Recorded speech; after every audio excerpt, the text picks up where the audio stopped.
The Tragedy of Romeo and Juliet by William Shakespeare. Dramatis Personae. Aeschylus, Prince of Verona. Mercutio, kinsman to the prince, and friend to Romeo. Paris, a young nobleman, kinsman to the prince. Page to Paris. Montague, head of a Veronese family at feud with the Capulets. Lady Montague, wife to Montague. Romeo, son to Montague. Benvolio, nephew to Montague, and friend to Romeo. Abram, servant to Montague. Balthasar, servant to Romeo. Capulet, head of a Veronese family at feud with the Montagues. Lady Capulet, wife to Capulet. Juliet, daughter to Capulet. Tybalt, nephew to Lady Capulet. Capulet's cousin, an old man. Nurse to Juliet. Peter, servant to Juliet's nurse. Samson, servant to Capulet. Gregory, servant to Capulet. Servants. Friar Lawrence, a Franciscan. Friar John, of the same order. An apothecary. Chorus. 3 musicians. An officer. Citizens of Verona, several men and women, relations to both houses, maskers, guards, watchmen and attendants. Scene. During the greater part of the play in Verona, once, in the 5th act, at Mantua. The prologue. Enter chorus. Chorus. 2 households, both alike in dignity, in fair Verona, where we lay our scene, from ancient grudge break to new mutiny, where civil blood makes civil hands unclean. From forth the fatal loins of these 2 foes 8 pair of star-crossed lovers take their life, whose misadventured piteous overthrows doth with their death bury their parents' strife. The fearful passage of their death-marked love, and the continuance of their parents' rage, which, but their children's end, not could remove, is now the 2 hours' traffic of our stage, the which, if you with patient ears attend, what here shall miss, our toil shall strive to mend. Exit. Act 1. Scene 1. A public place. Enter Samson and Gregory armed with swords and bucklers. Samson. Gregory, on my word, will not carry culls. Gregory. No, for then we should be colliers. Samson. I mean if we be in collar we'll draw. Gregory. Aye, while you live, draw your neck out o' the collar. Samson. I strike quickly, being moved. Gregory. But thou art not quickly moved to strike. Samson. A dog of the house of Montague moves me. Gregory. To move is to stir, and to be valiant is to stand, therefore, if thou art moved, thou runst away. Samson. A dog of that house shall move me to stand. I will take the wall of any man or maid of Montague's. Gregory. That shows thee a weak slave, for the weakest goes to the wall. Samson. True, and therefore women, being the weaker vessels, are ever thrust to the wall.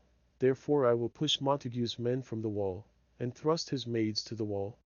Gregory. The quarrel is between our masters and us their men. Samson. 'Tis all one, I will show myself a tyrant.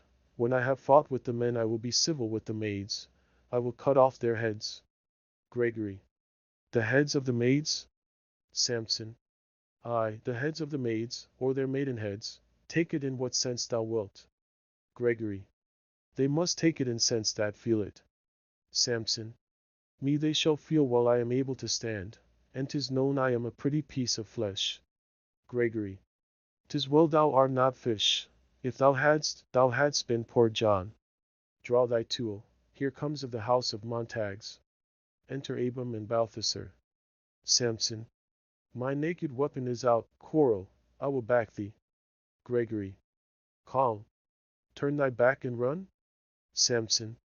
Fear me not. Gregory. No, marry, I fear thee. Samson. Let us take the law of our sides. Let them begin. Gregory. I will frown as I pass by, and let them take it as they list. Samson. Nay, as they dare. I will bite my thumb at them, which is disgrace to them if they bear it. Abram. Do you bite your thumb at us, sir? Samson. I do bite my thumb, sir. Abram.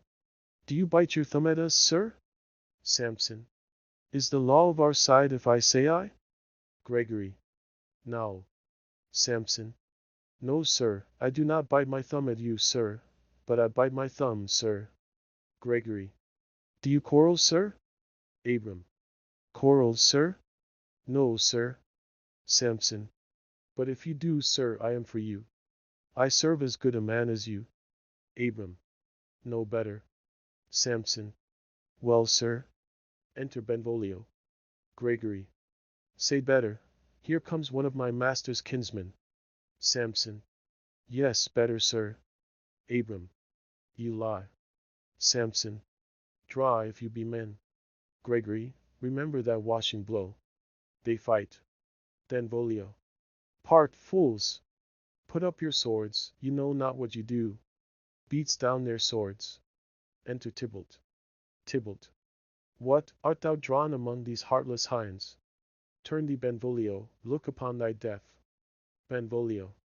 I do but keep the peace. Put up thy sword, or manage it to part these men with me. Tybalt. What, drawn, and talk of peace? I hate the word as I hate hell, all Montagues, and thee, have at thee, coward. They fight. Enter 3 or 4 citizens with clubs. First citizen. Clubs, bills, and partisans. Strike. Beat them down. Down with the Capulets. Down with the Montagues. Enter Capulet in his gown, and Lady Capulet. Capulet. What noise is this? Give me my long sword, ho! Lady Capulet. A crutch, a crutch. Why call you for a sword? Capulet. My sword, I say. Old Montague is come, and flourishes his blade in spite of me. Enter Montague and his Lady Montague. Montague. Thou villain Capulet. Hold me not, let me go. Lady Montague. Thou shalt not stir 1 foot to seek a foe. Enter Prince Escalus, with attendants. Prince. Rebellious subjects, enemies to peace, profaners of this neighbor-stained steel, will they not hear? What, ho! You men, you beasts, that quench the fire of your pernicious rage with purple fountains issuing from your veins, on pain of torture, from those bloody hands throw your mistempered weapons to the ground and hear the sentence of your moved prince. 3 civil brawls, bred of an airy word by thee, old Capulet, and Montague, have thrice disturbed the quiet of our streets, and made Verona's ancient citizens cast by their grave beseeming ornaments, to wield old partisans, in hands as old, cankered with peace, to part your cankered hate. If ever you disturb our streets again, your lives shall pay the forfeit of the peace. For this time all the rest depart away, you, Capulet, shall go along with me, and Montague, come you this afternoon, to know our farther pleasure in this case, to old Freetown, our common judgment place. Once more, on pain of death, all men depart. Excellent Prince in attendance, Capulet, Lady Capulet, Tybalt, citizens and servants. Montague. Who set this ancient quarrel new abroach? Speak, nephew, were you by when it began? Benvolio. Here were the servants of your adversary and yours, close fighting ere I did approach. I drew to part them, in the instant came the fiery Tybalt, with his sword prepared, which, as he breathed defiance to my ears, he swung about his head, and cut the winds, who nothing hurt withal, hissed him in scorn. While we were interchanging thrusts and blows came more and more, and fought on part and part, till the prince came, who parted either part. Lady Montague. Oh, where is Romeo? Saw you him today? Right glad I am he was not at this fray. Benvolio. Madam, an hour before the worshipped sun peered forth the golden window of the east, a troubled mind drave me to walk abroad, where underneath the grove of sycamore that westward rooteth from this city side, so early walking did I see your son.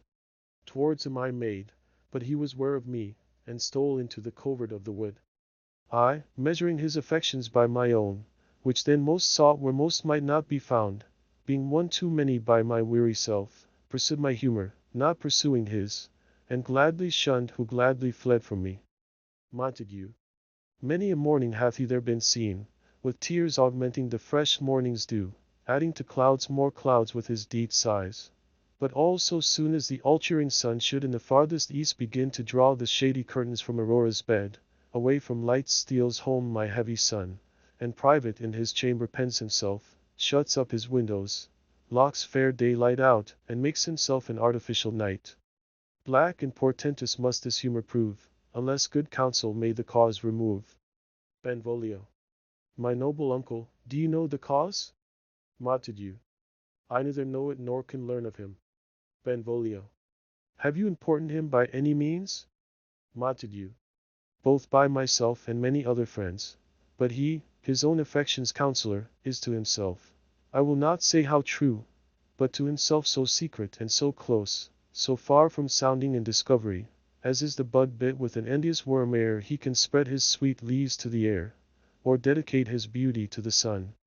Could we but learn from whence his sorrows grow, we would as willingly give cure as now. Enter Romeo. Benvolio. See, where he comes. So please you step aside, I'll know his grievance or be much denied. Montague. I would thou wert so happy by thy stay to hear true shrift. Come, madam, let's away, Exon Montague and Lady Montague. Benvolio. Good morrow, cousin. Romeo. Is the day so young? Benvolio. But news struck 9. Romeo. Ay me, sad hours seem long. Was that my father that went hence so fast? Benvolio. It was. What sadness lengthens Romeo's hours? Romeo. Not having that which, having, makes them short. Benvolio. In love? Romeo. Out. Benvolio. Of love? Romeo. Out of her favor were I and in love. Benvolio. Alas that love so gentle in his view, should be so tyrannous and rough in proof. Romeo. Alas that love, whose view is muffled still, should, without eyes, see pathways to his will. Where shall we dine? O me! What fray was here? Yet tell me not, for I have heard it all. Here's much to do with hate, but more with love. Why, then, O brawling love? O loving hate? O anything, of nothing first create? O heavy lightness! Serious vanity! Misshapen chaos of well-seeming forms! Feather of lead, bright smoke, cold fire, sick health! Still waking sleep, that is not what it is. This love feel I, that feel no love in this. Dost thou not laugh? Benvolio. No, cause I rather weep. Romeo. Good heart at what? Benvolio. At thy good heart's oppression. Romeo. Why such is love's transgression? Griefs of mine own lie heavy in my breast, which thou wilt propagate to have it pressed with more of thine. This love that thou hast shown doth add more grief to too much of mine own. Love is a smoke made with the fume of sighs, being purged, a fire sparkling in lovers' eyes, being vexed, a sea nourished with lovers' tears. What is it else? A madness most discreet, a choking gall, and a preserving sweet. Farewell, my cuz. Going. Benvolio. Soft. I will go along, and if you leave me so, you do me wrong. Romeo. Tut! I have lost myself. I am not here. This is not Romeo, he's some other where. Benvolio. Tell me in sadness who is that you love? Romeo. What, shall I groan and tell thee? Benvolio. Groan? Why, no, but sadly tell me who. Romeo. Bid a sick man in sadness make his will, a word ill yards to one that is so ill. In sadness, cousin, I do love a woman. Benvolio. I ain't so near when I suppositoried you loved. Romeo. A right good markman, and she's fair I love. Benvolio. A right fair mark, fair cuz, is soonest hit. Romeo. Well, in that hit you miss, she'll not be hit with Cupid's arrow, she hath Dian's wit, and in strong proof of chastity well armed, from love's weak childish bow she lives uncharmed. She will not stay the siege of loving terms nor bide th encounter of assailing eyes, nor ope her lap to saint seducing gold. Oh, she's rich in beauty, only poor that when she dies, with beauty dies her store. Benvolio. Then she hath sworn that she will still live chaste? Romeo. She hath, and in that sparing makes huge waste, for beauty starved with her severity, cuts beauty off from all posterity. She is too fair, too wise, wisely too fair, to merit bliss by making me despair. She hath forsworn to love, and in that vow do I live dead, that live to tell it now. Benvolio. Bearul by me, forget to think of her. Romeo. Oh, teach me how I should forget to think. Benvolio. By giving liberty unto thine eyes, examine other beauties. Romeo. 'Tis the way to call hers exquisite, in question more. These happy masks that kiss fair ladies' brows, being black, puts us in mind they hide the fair. He that is strucken blind cannot forget the precious treasure of his eyesight lost. Show me a mistress that is passing fair, what doth her beauty serve but as a note where I may read who passed that passing fair? Farewell, thou canst not teach me to forget. Benvolio. I'll pay that doctrine, or else die in debt. Accent. Scene 2. A street. Enter Capulet, Paris and servant. Capulet. But Montague is bound as well as I, in penalty alike, and 'tis not hard, I think, for men so old as we to keep the peace. Paris. Of honourable reckoning are you both, and pity 'tis you lived at outs so long. But now, my lord, what say you to my suit? Capulet. But saying over what I have said before.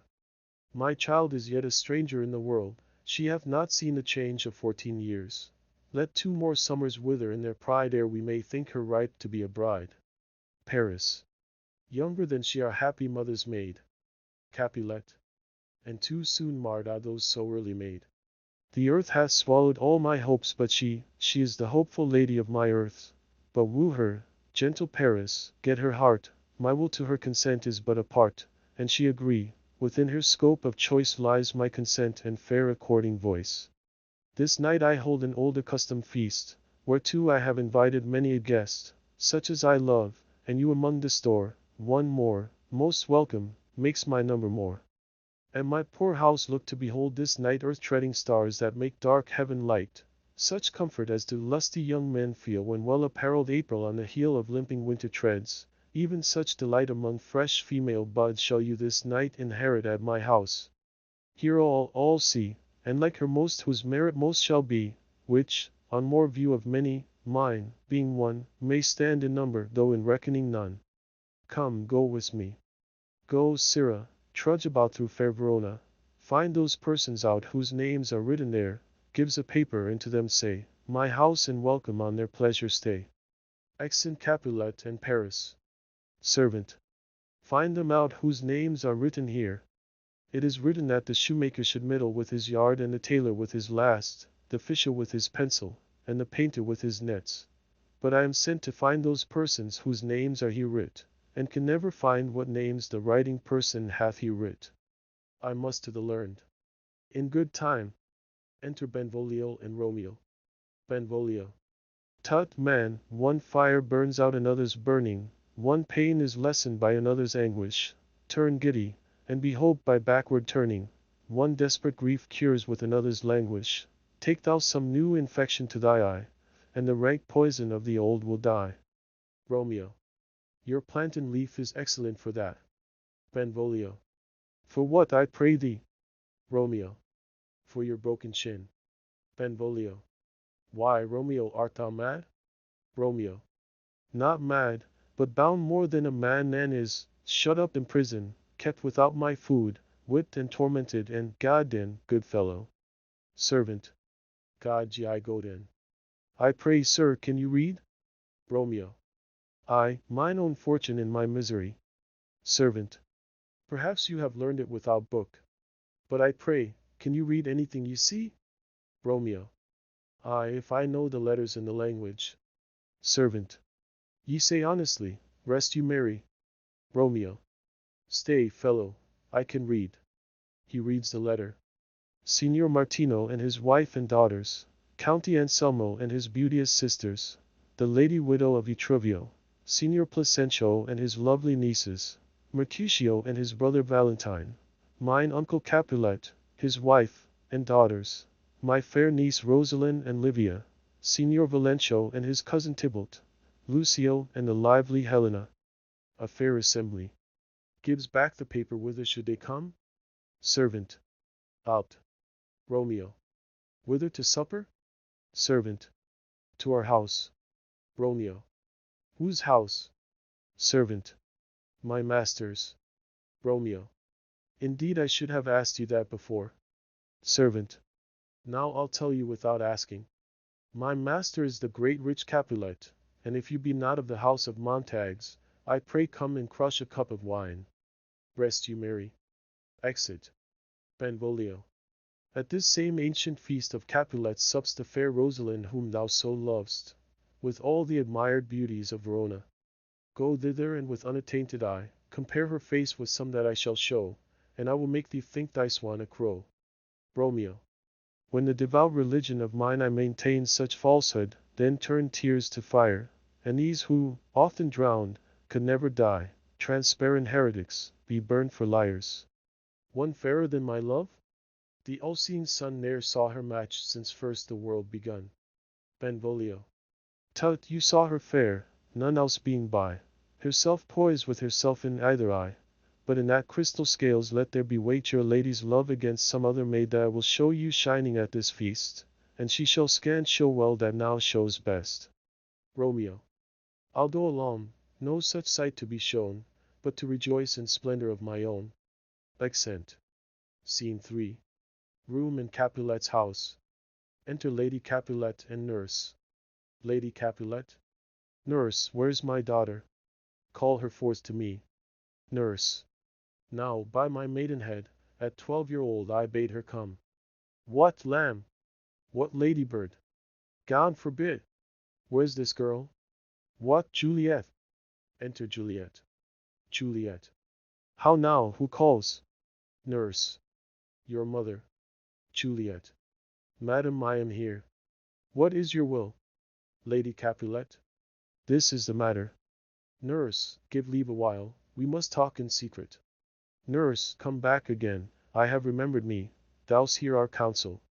Thou knowest my daughter's of a pretty age. Nurse. Faith, I can tell her age unto an hour. Lady Capulet.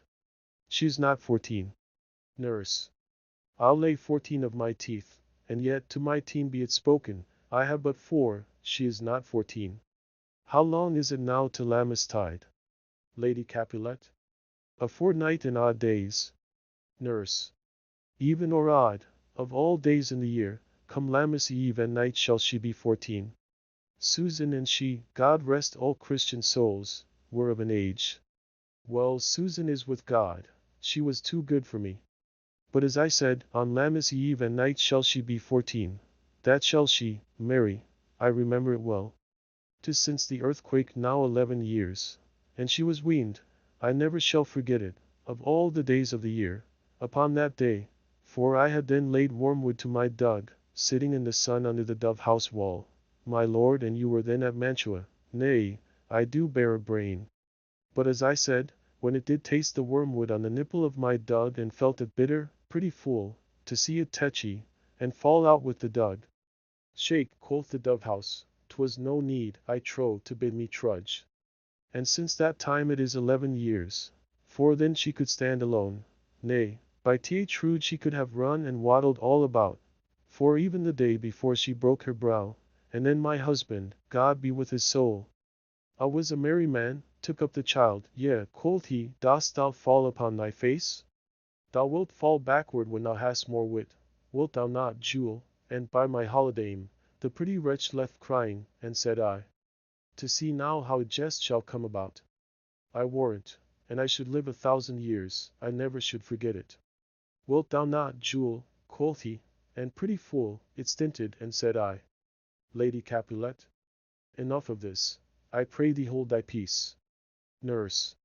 Yes, madam, yet I cannot choose but laugh, to think it should leave crying, and say I, and yet I warrant it had upon it brow a bump as big as a young cockerel's stone, a perilous knock, and it cried bitterly. Yea, quoth my husband, fall'st upon thy face? Thou wilt fall backward when thou comest age, wilt thou not, Jewel? It stinted, and said I. Juliet. And stint thou too, I pray thee, nurse, say I. Nurse. Peace, I have done. God mark thee to his grace, thou wast the prettiest babe that e'er I is, and I might live to see thee married once, I have my wish. Lady Capulet. Mary, that Mary is the very theme I came to talk of. Tell me, daughter Juliet, how stands your disposition to be married? Juliet. It is an honor that I dream not of. Nurse. An honor!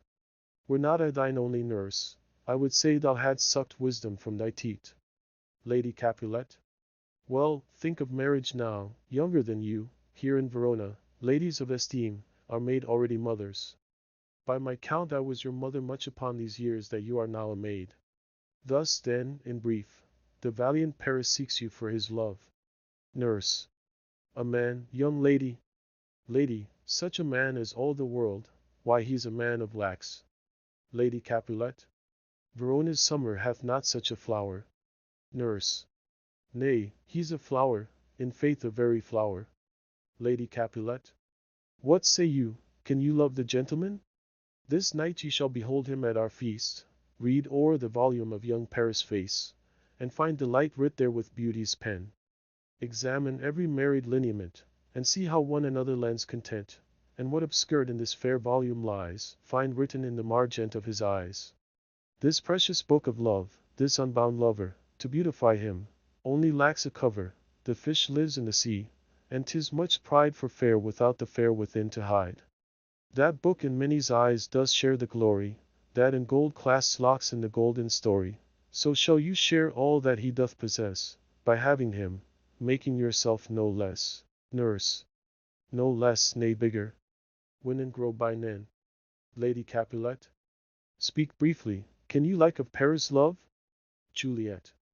I'll look to like, if looking liking move, but no more deep will I in art mine eye than your consent gives strength to make it fly. Enter a servant. Servant. Madam, the guests are come, supper served up, you called, my young lady asked for, the nurse cursed in the pantry, and everything in extremity. I must hence to wait, I beseech you follow straight. Lady Capulet. We follow thee. Exit servant. Juliet, the county stays. Nurse. Go, girl, seek happy nights to happy days. Accent. Scene 4. A street.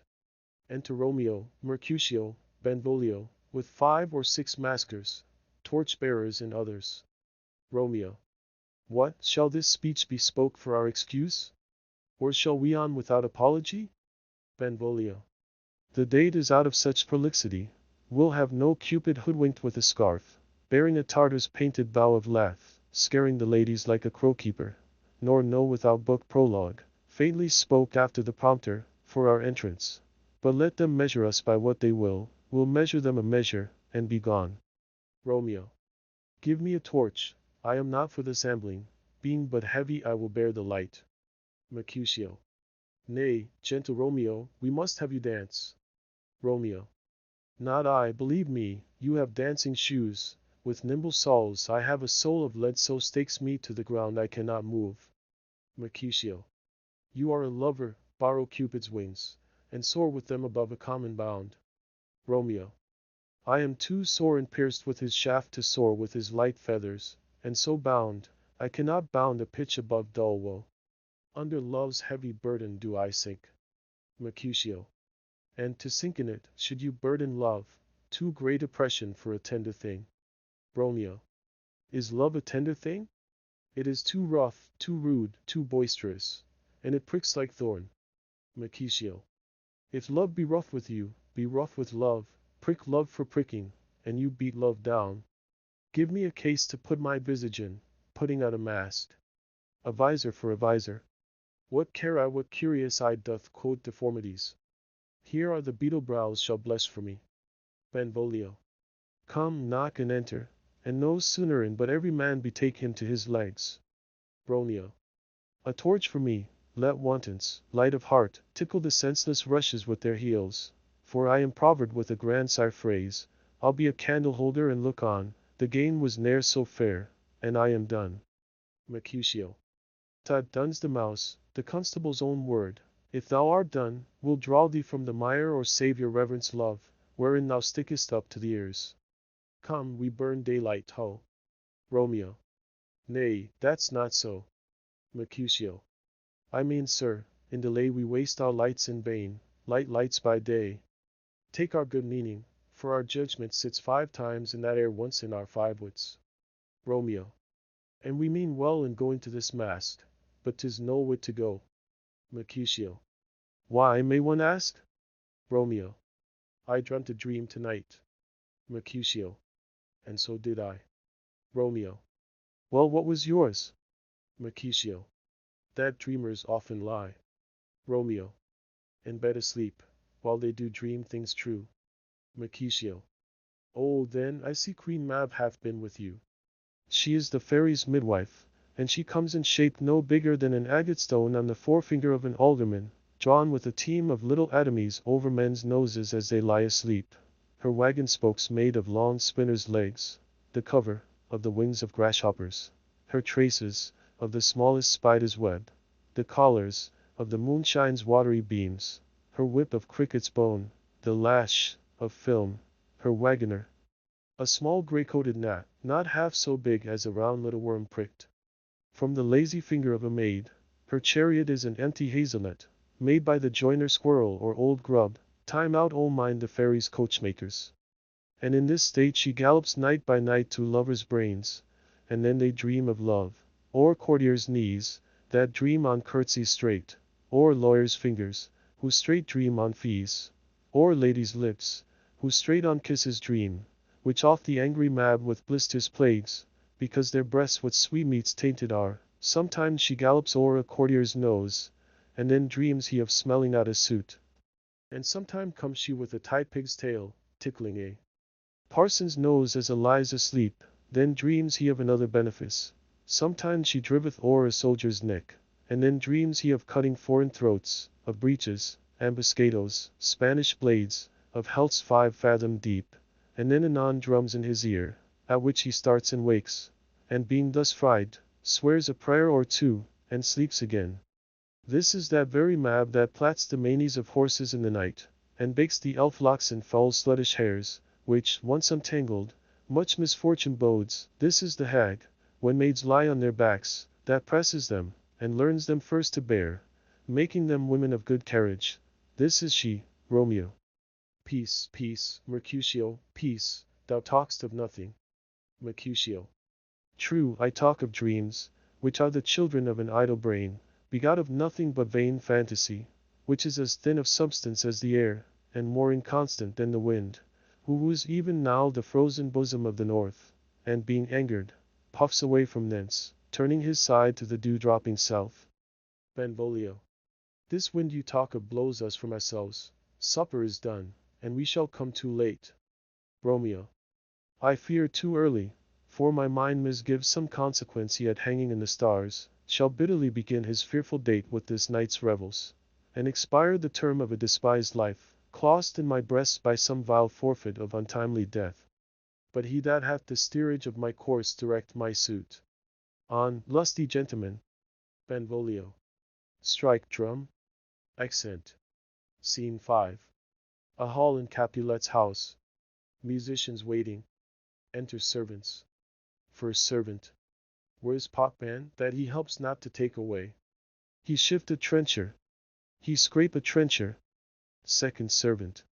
When good manners shall lie all in one or two men's hands, and they unwashed too, 'tis a foul thing. First servant. Away with the joint stools, remove the cork cupboard, look to the plate. Good thou, save me a piece of marchpane, and as thou loves me, let the porter let in Susan Grindstone and L.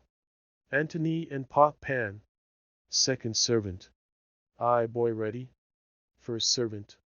You are looked for and called for, asked for and sought for, in the great chamber. Second servant. We cannot be here and there too. Cheerly, boys. Be brisk a while, and the longer liver take all. Accent. Enter Capulet, and see, with the guests and gentlewomen to the maskers. Capulet. Welcome, gentlemen. Ladies that have their toes unplagued with corns will have a bow with you. Ah, my mistresses, which of you all will now deny to dance? She that makes dainty, she I'll swear hath corns. Am I come near ye now? Welcome, gentlemen. I have seen the day that I have worn a visor, and could tell a whispering tale in a fair lady's ear, such as would please. 'Tis gone, 'tis gone, 'tis gone. You are welcome, gentlemen. Come, musicians, play. A hall, give room. And foot it, girls. Music plays, and they dance. More light, ye knaves. and turn the tables up, and quench the fire, the room is grown too hot. Ah, sirrah, this unlooked for sport comes well. Nay sit, good cousin Capulet, for you and I are past our dancing days. How long is now since last yourself and I were in a mask? Capulet's cousin? By Our Lady 30 years. Capulet.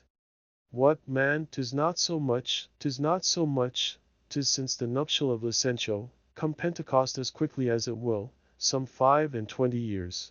And then we masked. Capulet's cousin? 'Tis more, his son is elder, sir, his son is 30. Capulet. Will you tell me that? His son was but a ward 2 years ago. Romeo. What lady is that, which doth enrich the hand of yonder knight? Servant. I know not, sir. Romeo. Oh, she doth teach the torches to burn bright. It seems she hangs upon the cheek of night as a rich jewel in an Ethiop's ear, beauty too rich for use, for earth too dear. So shows a snowy dove trooping with crows as yonder lady o'er her fellows shows. The measure done, I'll watch her place of stand, and touching hers, make blessed my rude hand. Did my heart love till now? Forswear it, sight. For I ne'er saw true beauty till this night. Tybalt. This by his voice, should be a Montague. Fetch me my rapier, boy. What, there's the slave come hither, covered with an antic face, to fleer and scorn at our solemnity? Now by the stock and honor of my kin, to strike him dead I hold it not a sin. Capulet. Why how now, kinsman? Wherefore storm ye so? Tybalt. Uncle, this is a Montague, our foe, a villain that is hither come in spite, to scorn at our solemnity this night. Capulet. Young Romeo is it? Tybalt. 'Tis he, that villain Romeo. Capulet. Content thee, gentle coz, let him alone, bears him like a portly gentleman, and, to say truth, Verona brags of him to be a virtuous and well-governed youth. I would not for the wealth of all the town here in my house do him disparagement. Therefore be patient, take no note of him, it is my will, the which if thou respect, show a fair presence, and put off these frowns, an ill-beseeming semblance for a feast. Tybalt. It fits when such a villain is a guest, I'll not endure him. Capulet. He shall be endured. What, goodman boy? I say he shall, go to, am I the master here, or you? Go to. You'll not endure him.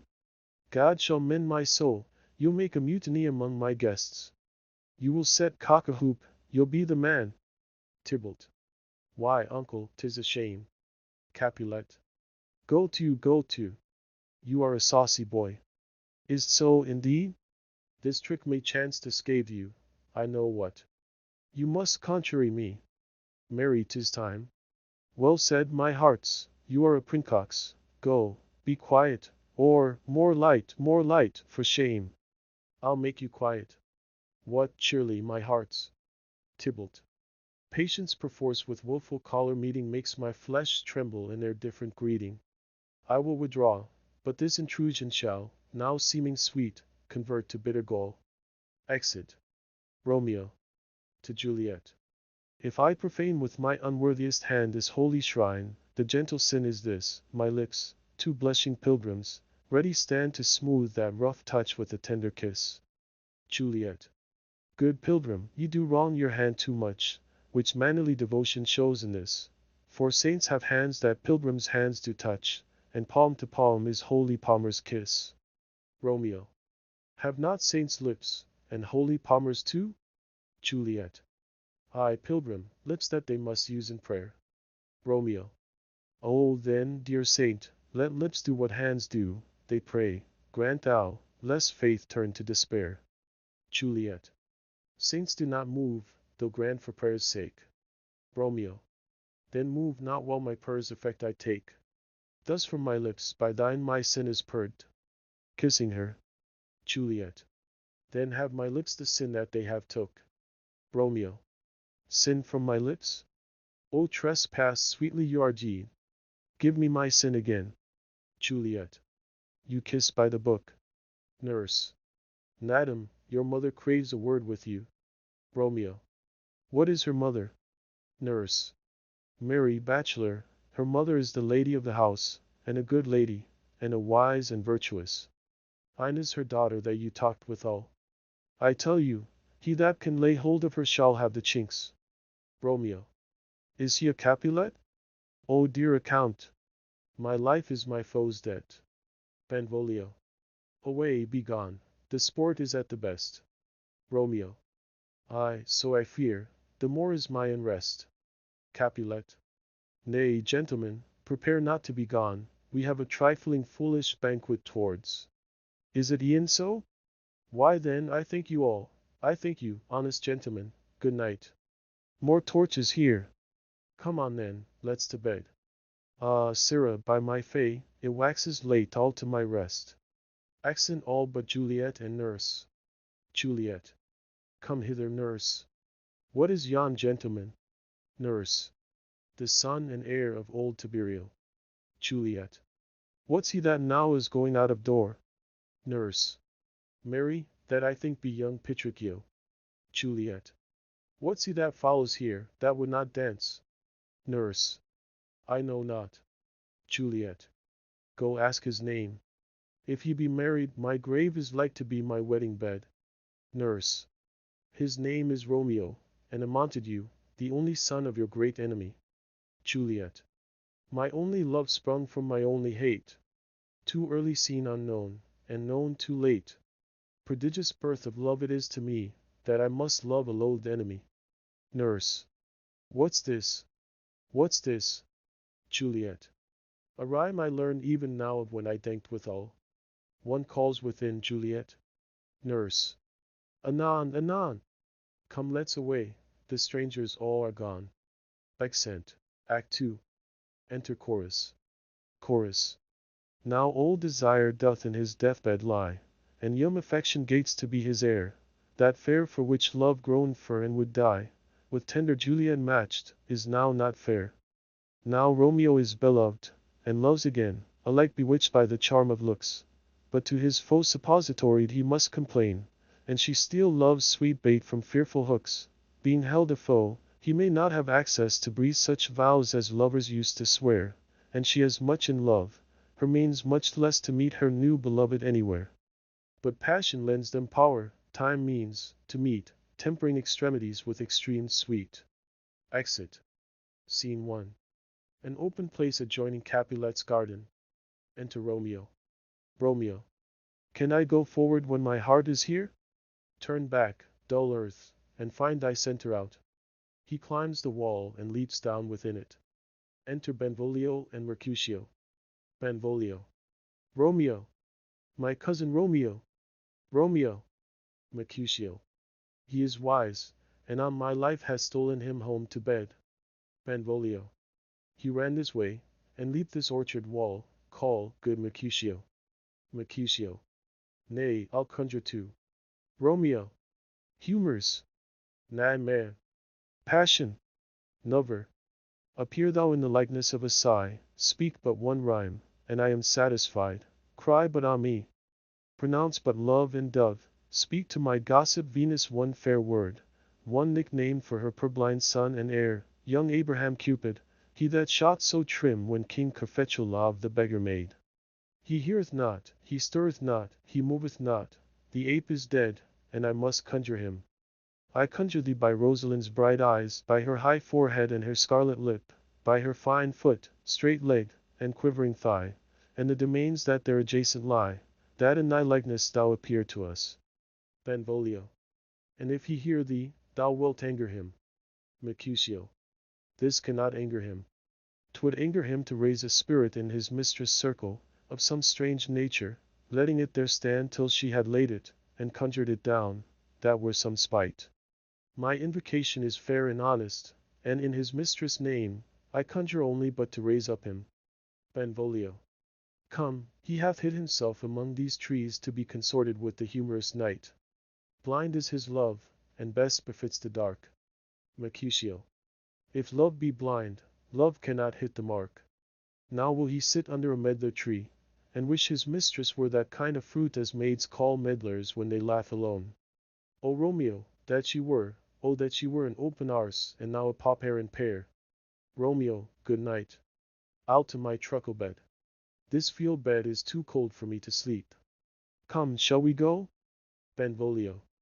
Go then, for 'tis in vain to seek him here that means not to be found. Accent. Scene 2. Capulet's garden. Enter Romeo. Romeo. He just set scars that never felt a wound. Juliet appears above at a window. But soft, what light through yonder window breaks? It is the east, and Juliet is the sun. Arise, fair sun, and kill the envious moon, who is already sick and pale with grief, that thou her maid art far more fair than she. Be not her maid since she is envious. Her vestal livery is but sick and green, and none but fools do wear it. Cast it off. It is my lady, oh it is my love. Oh, that she knew she were. She speaks, yet she says nothing. What of that? Her eye discourses, I will answer it. I am too bold, 'tis not to me she speaks. Two of the fairest stars in all the heaven, having some business, do entreat her eyes to twinkle in their spheres till they return. What if her eyes were there, they in her head? The brightness of her cheek would shame those stars, as daylight doth a lamp. Her eyes in heaven would to the airy region stream so bright that birds would sing and think it were not night. See how she leans her cheek upon her hand. Oh, that I were a glove upon that hand, that I might touch that cheek. Juliet. Ay me. Romeo. She speaks. Oh, speak again, bright angel, for thou art as glorious to this night, being over my head, as is a winged messenger of heaven unto the white upturned wondering eyes of mortals that fall back to gaze on him, when he bestrides the lazy puffing clouds and sails upon the bosom of the air. Juliet.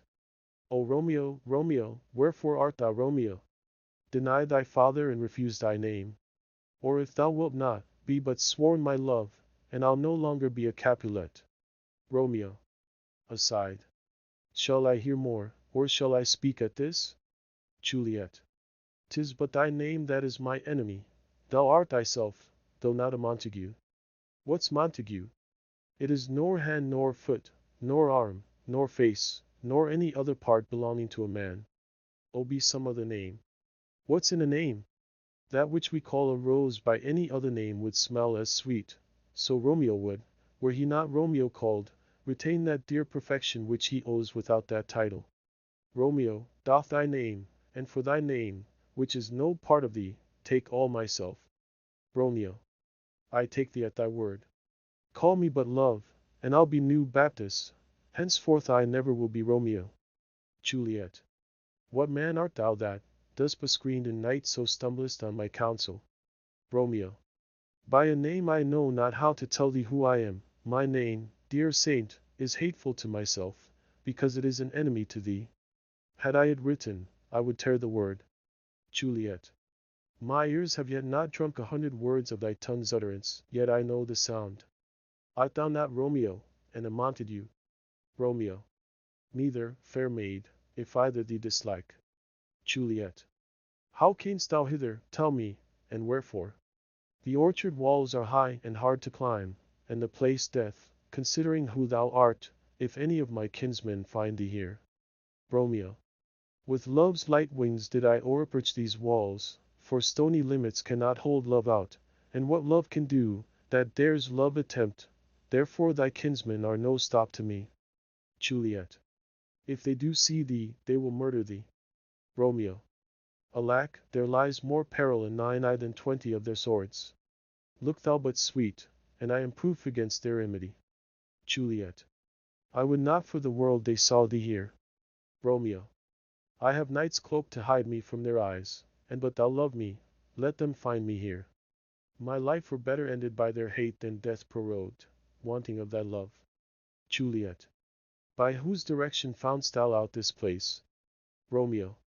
By love, that first did prompt me to inquire.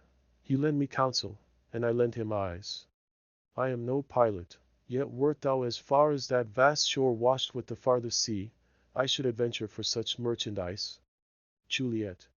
Thou knowest the mask of night is on my face, else would a maiden blush bepaint my cheek for that which thou hast heard me speak tonight. Fain would I dwell on form, fain deny what I have spoke, but farewell compliment. Dost thou love me? I know thou wilt say aye, and I will take thy word. Yet if thou swearest, thou mayst prove false. At lovers' perjuries, they say Jove laughs. O gentle Romeo, if thou dost love, pronounce it faithfully. Or if thou thinkest I am too quickly won, I'll frown and be perverse, and say thee nay, so thou wilt woo. But else, not for the world. In truth, fair Montague, I am too fond, and therefore thou mayst think my haviour light. But trust me, gentlemen, I'll prove more true than those that have more cunning to be strange. I should have been more strange, I must confess, but that thou overheardst, ere I was ware, my true love passion. Therefore pardon me, and not impute this yielding to light love, which the dark night has so discovered. Romeo. Lady, by yonder blessed moon I vow, that tips with silver all these fruit tree tops. Juliet. O swear not by the moon, th inconstant moon, that monthly changes in her circled orb, lest that thy love prove likewise variable. Romeo. What shall I swear by? Juliet. Do not swear at all. Or if thou wilt, swear by thy gracious self, which is the god of my idolatry, and I'll believe thee. Romeo. If my heart's dear love, Juliet. Well, do not swear. Although I joy in thee, I have no joy of this contract tonight. It is too rash, too unadvised, too sudden, too like the lightning, which doth cease to be ere one can say, it lightens. Sweet good night. This bud of love, by summer's ripening breath, may prove a beauteous flower when next we meet. Good night, good night. As sweet repose and rest come to thy heart as thou within my breast. Romeo. But wilt thou leave me so unsatisfied? Juliet. What satisfaction canst thou have tonight? Romeo. To each exchange of thy love's faithful vow for mine. Juliet. I gave thee mine before thou didst request it, and yet I would it were to give again. Romeo. Wouldst thou withdraw it? For what purpose, love? Juliet. But to be frank and give it thee again. And yet I wish but for the thing I have. My bounty is as boundless as the sea, my love is deep. The more I give to thee, the more I have, for both are infinite. I hear some noise within. Dear love, adieu. Nurse calls within. Anon, good nurse, sweet Montague, be true. Stay but a little, I will come again. Exit. Romeo. O blessed, blessed night. I am afeard, being a knight, all this is but a dream, too flattering sweet to be substantial. Enter Juliet above. Juliet. 3 words, dear Romeo, and good night indeed. Is that thy bent of love be honorable, thy purpose marriage, send me word tomorrow, by one that I'll procure to come to thee, where and what time thou wilt perform the rite, and all my fortunes at thy foot I'll lay and follow thee my lord throughout the world. Nurse. Within. Madam. Juliet. I come, anon. But if thou meanest not well, I do beseech thee, nurse. Within. Madam. Juliet. By and by I come, to cease thy strife and leave me to my grief. Tomorrow will I send. Romeo. So thrive my soul, Juliet. 1,000 times good night. Exit. Romeo. 1,000 times the worse, to want thy light. Love goes toward love as schoolboys from their books, but love from love, towards school with heavy looks. Retiring slowly. Re-enter Juliet above. Juliet. Hist! Romeo, hist! Oh, for a falconer's voice to load this tassel gentle back again. Bondage is hoarse and may not speak aloud, else would I tear the cave where echo lies, and make her airy tongue more hoarse than mine with repetition of my Romeo's name. Romeo. It is my soul that calls upon my name. How silver-sweet sound lovers' tongues by night, like softest music to attending ears. Juliet. Romeo. Romeo. My dear? Juliet. What o'clock tomorrow shall I send to thee? Romeo. By the hour of 9. Juliet. I will not sail. 'Tis 20 years till then. I have forgot why I did call thee back. Romeo. Let me stand here till thou remember it. Juliet. I shall forget, to have thee still stand there, remembering how I love thy company. Romeo. And I'll still stay, to have thee still forget, forgetting any other home but this. Juliet. 'Tis almost morning. I would have thee gone, and yet no farther than a wanton spurred, that lets it hop a little from her hand, like a poor prisoner in his twisted gyves, and with a silk thread plucks it back again, so loving jealous of his liberty. Romeo. I were thy bird. Juliet. Sweet, so would I, yet I should kill thee with much cherishing. Good night, good night.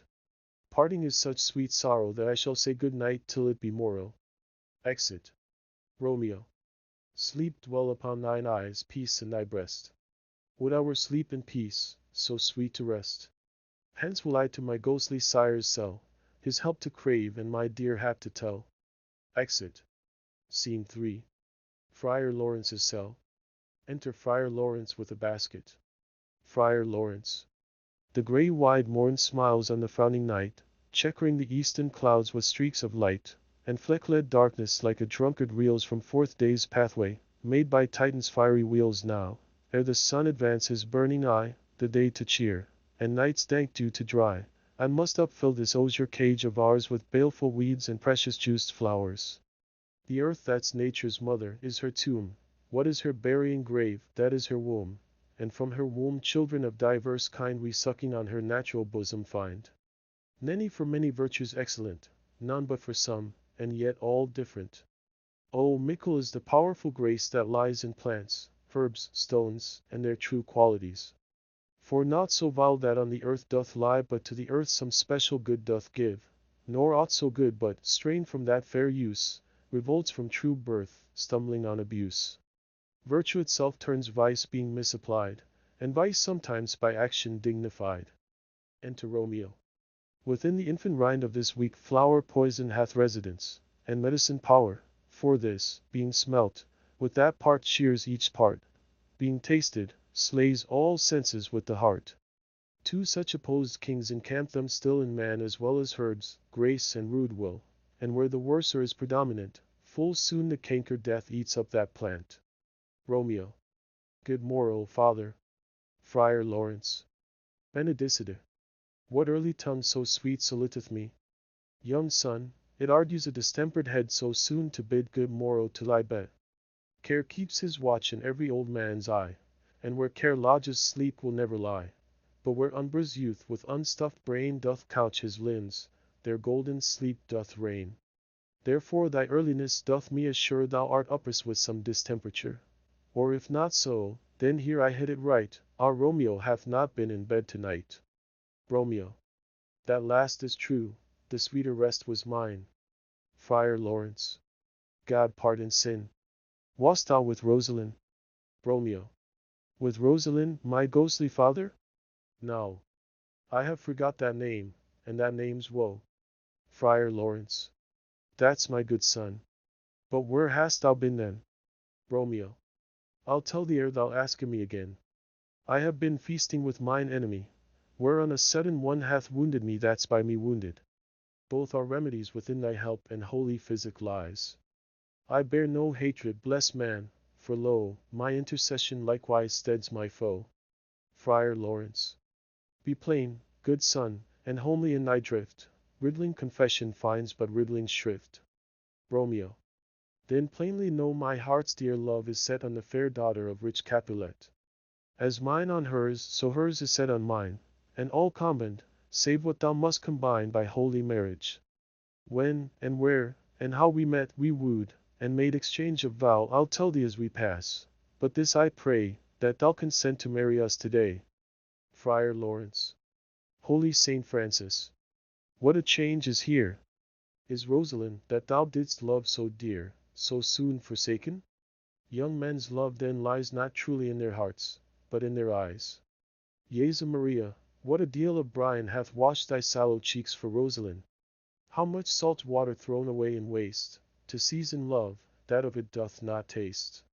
The sun not yet thy sighs from heaven clears, thy old groans yet ring in mine ancient ears. Lo, here upon thy cheek the stain doth sit of an old tear that is not washed off yet. If ere thou wast thyself, and these woes thine, thou and these woes were all for Rosalind, and art thou charmed? Pronounce this sentence then, women may fall, when there's no strength in men. Romeo. Thou chidst me oft for loving Rosalind. Friar Lawrence. For doting, not for loving, pupil mine. Romeo. And badst me bury love. Friar Lawrence. Not in a grave to lay one in, another out to have. Romeo. I pray thee chide me not, her I love now doth grace for grace and love for love allow. The other did not so. Friar Lawrence. Oh, she knew well thy love did read by rote, that could not spell. But come young waver, come go with me, in one respect I'll thy assistant be, for this alliance may so happy prove, to turn your household's rancor to pure love. Romeo. O let us hence. I stand on sudden haste. Friar Lawrence. Wisely and slow, they stumble that run fast. Accent. Scene 4. A street. Enter Benvolio and Mercutio. Mercutio. Where the devil should this Romeo be? Came he not home tonight? Benvolio. Not to his father's. I spoke with his man. Mercutio. Why, that same pale hard-hearted wench, that Rosalind, torments him so that he was sure run mad. Benvolio. Tybalt, the kinsman to old Capulet, hath sent a letter to his father's house.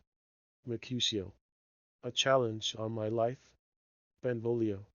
Romeo will answer it. Mercutio.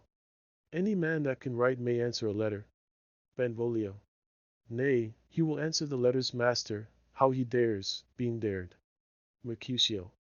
Alas, poor Romeo, he is already dead, stabbed with a white wench's black eye, run through the ear with a love song, the very pin of his heart cleft with the blind bowboy's but shaft.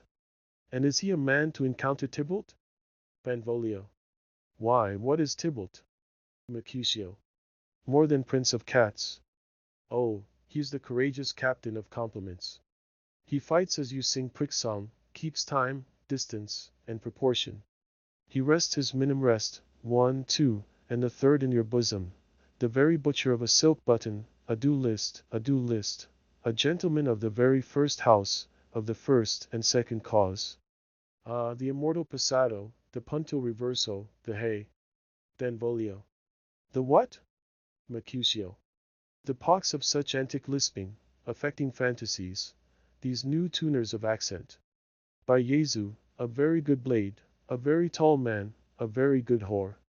Why, is not this a lamentable thing, grandsire, that we should be thus afflicted with these strange flies, these fashionmongers, these pardonnees, who stand so much on the new form that they cannot sit at ease on the old bench? Oh, their bones, their bones! Enter Romeo. Benvolio. Here comes Romeo, here comes Romeo! Mercutio. Without his roe, like a dried herring. O flesh, flesh, how art thou fishified! Now is he for the numbers that Petrarch flowed in. Laura, to his lady, was but a kitchen wench. Mary, she had a better love to berhyme her. Dido a dowdy, Cleopatra a gypsy, Helen and Hero hildings and harlots, Thisbe a grey eye or so, but not to the purpose. Signor Romeo, bonjour. There's a French salutation to your French slop. You gave us the counterfeit fairly last night. Romeo. Good morrow to you both. What counterfeit did I give you? Mercutio. The sip, sir, the slit. Can you not conceive? Romeo. Pardon, good Mercutio, my business was great, and in such a case as mine a man may strain courtesy.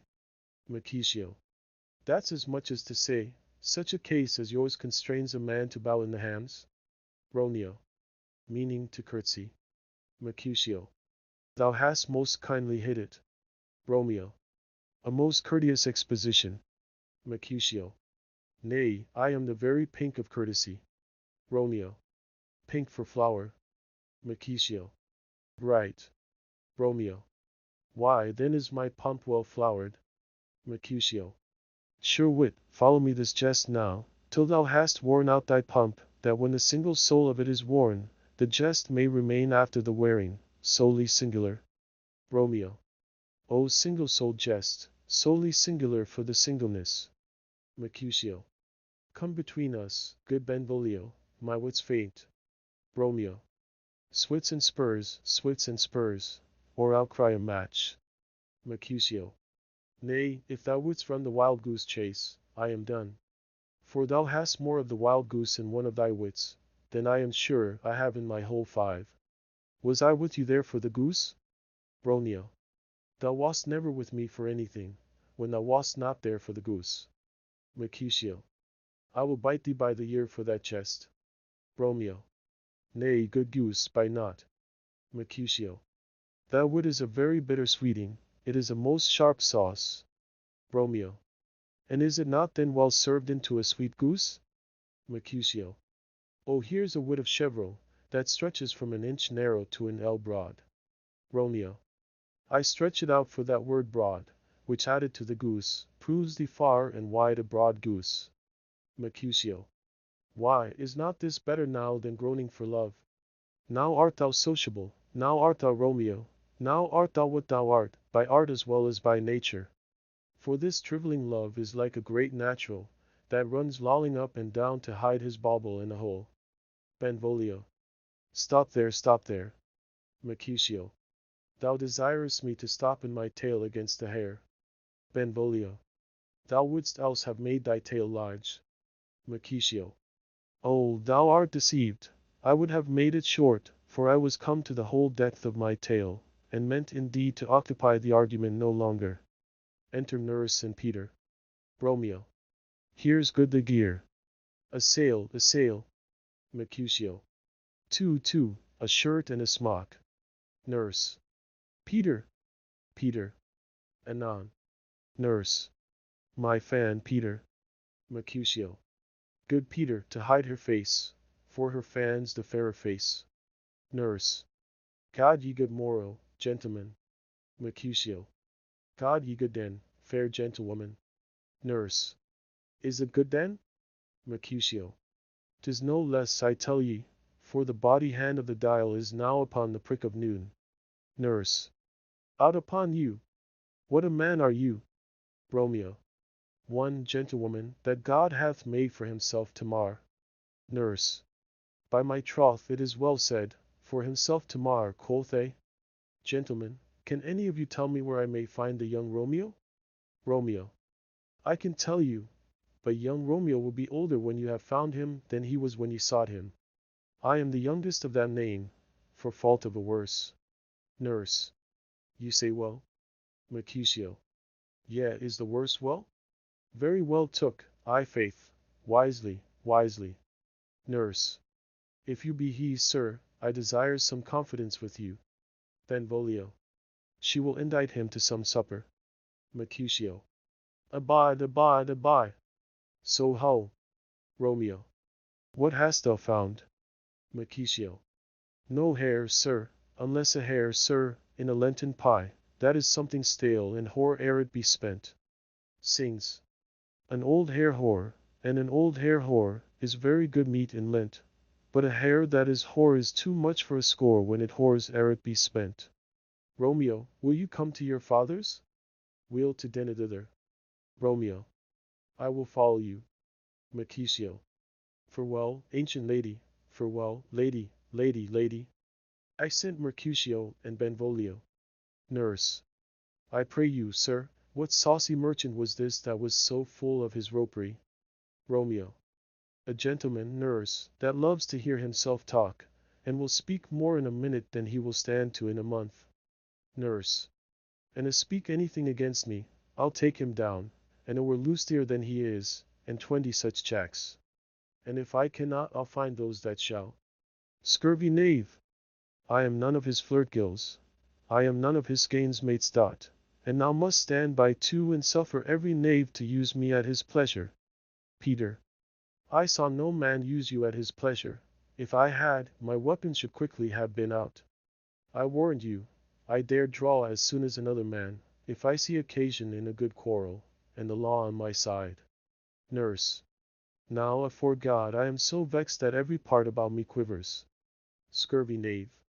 Pray you, sir, a word, and as I told you, my young lady bid me inquire you out. What she bade me say, I will keep to myself. But first let me tell ye, if he should lead her in a fool's paradise, as they say, it were a very gross kind of behavior, as they say, for the gentlewoman is young. And therefore, if he should deal double with her, truly it were an ill thing to be offered to any gentlewoman, and very weak dealing. Romeo. Nurse, commend me to thy lady and mistress. I protest unto thee, nurse. Good heart, and I faith I will tell her as much. Lord, Lord, she will be a joyful woman. Romeo. What wilt thou tell her, nurse? Thou dost not mark me. Nurse. I will tell her, sir, that you do protest, which, as I take it, is a gentlemanlike offer. Romeo. Bid her devise some means to come to shrift this afternoon, and there she shall at Friar Lawrence' cell be shrived and married. Here is for thy pains. Nurse. No, truly, sir, not a penny. Romeo. Go to. I say you shall. Nurse. This afternoon, sir? Well, she shall be there. Romeo. And stay, good nurse, behind the abbey wall.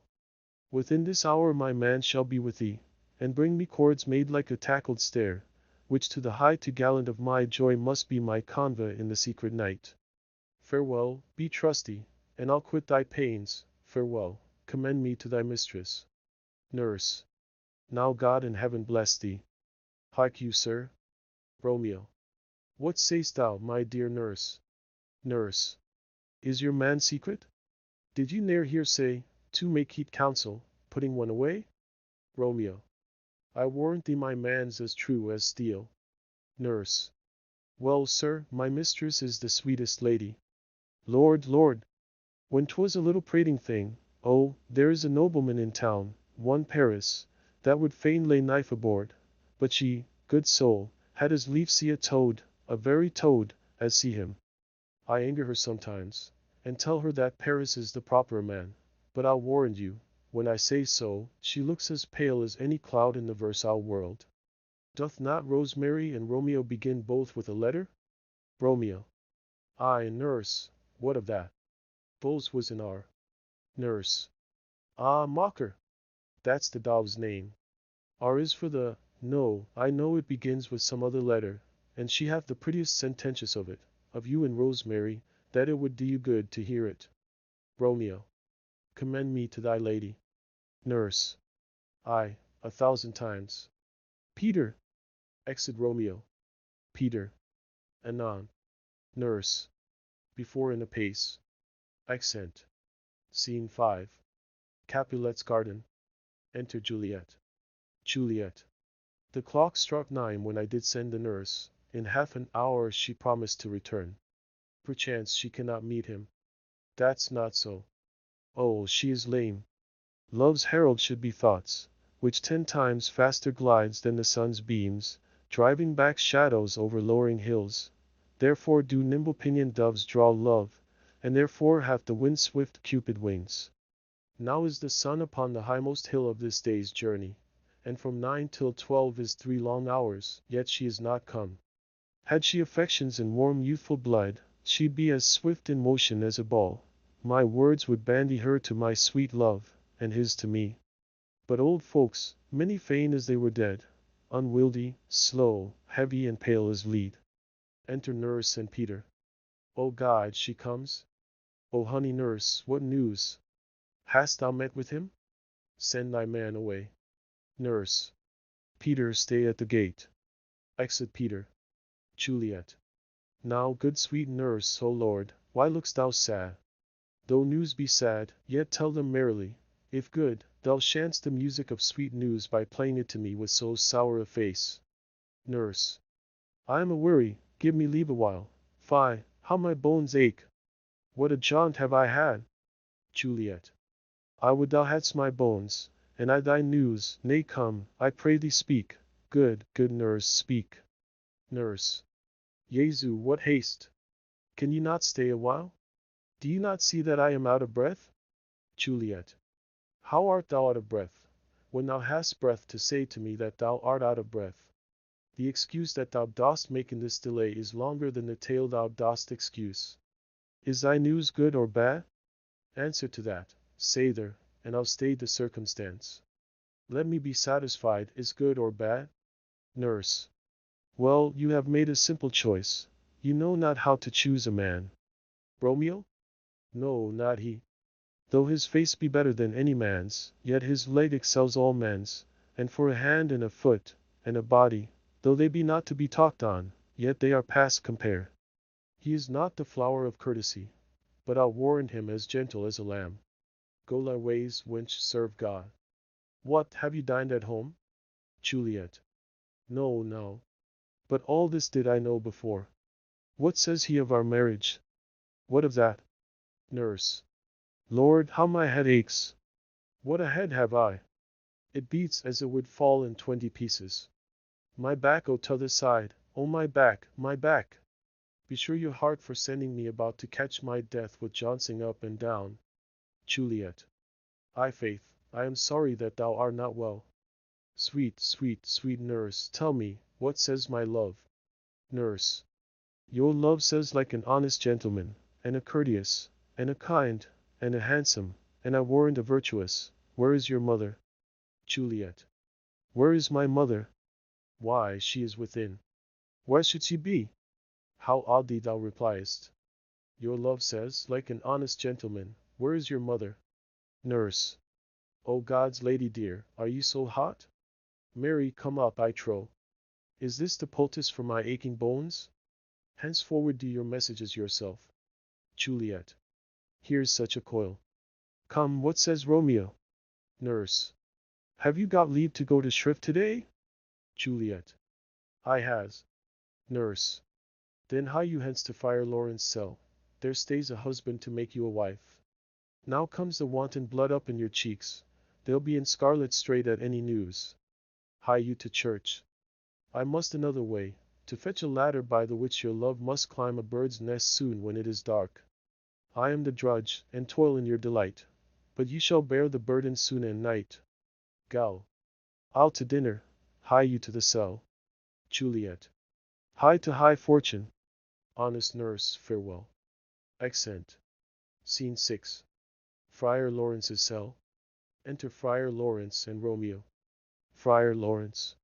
So smile the heavens upon this holy act that after hours with sorrow chide us not. Romeo. Amen, amen. But come what sorrow can, it cannot countervail the exchange of joy that one short minute gives me in her sight. Do thou but close our hands with holy words, then love-devouring death do what he dare, it is enough I may but call her mine.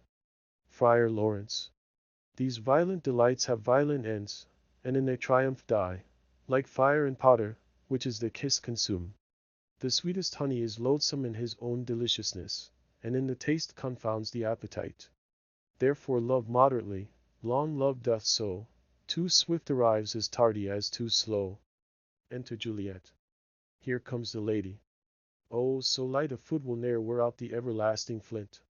A lover may bestride the gossamers that idles in the wanton summer air and yet not fall, so light is vanity. Juliet. Good even to my ghostly confessor. Friar Lawrence. Romeo shall thank thee, daughter, for us both. Juliet. As much to him, else is his thanks too much. Romeo. Ah, Juliet, if the measure of thy joy be heaped like mine, and that thy skill be more to blazon it, then sweeten with thy breath this neighbor air, and let rich music's tongue unfold the imagined happiness that both receive in either by this dear encounter. Juliet. Conceived more rich in matter than in words, brags of his substance, not of ornament. They are but beggars that can count their worth. But my true love is grown to such excess, I cannot sum up some of half my wealth. Friar Lawrence. Come, come with me, and we will make short work, for, by your leaves, you shall not stay alone till Holy Church incorporate two in one. Accent. Act 3. Scene 1. A public place. Enter Mercutio, Benvolio, page and servants. Benvolio. I pray thee, good Mercutio, let's retire, the day is hot, the Capulets abroad, and if we meet, we shall not scape a brawl, for now these hot days is the mad blood stirring. Mercutio. Thou art like one of these fellows that, when he enters the confines of a tavern, claps me his sword upon the table, and says God send me no need of thee, and by the operation of the second cup draws him on the drawer, when indeed there is no need. Benvolio. Am I like such a fellow? Mercutio.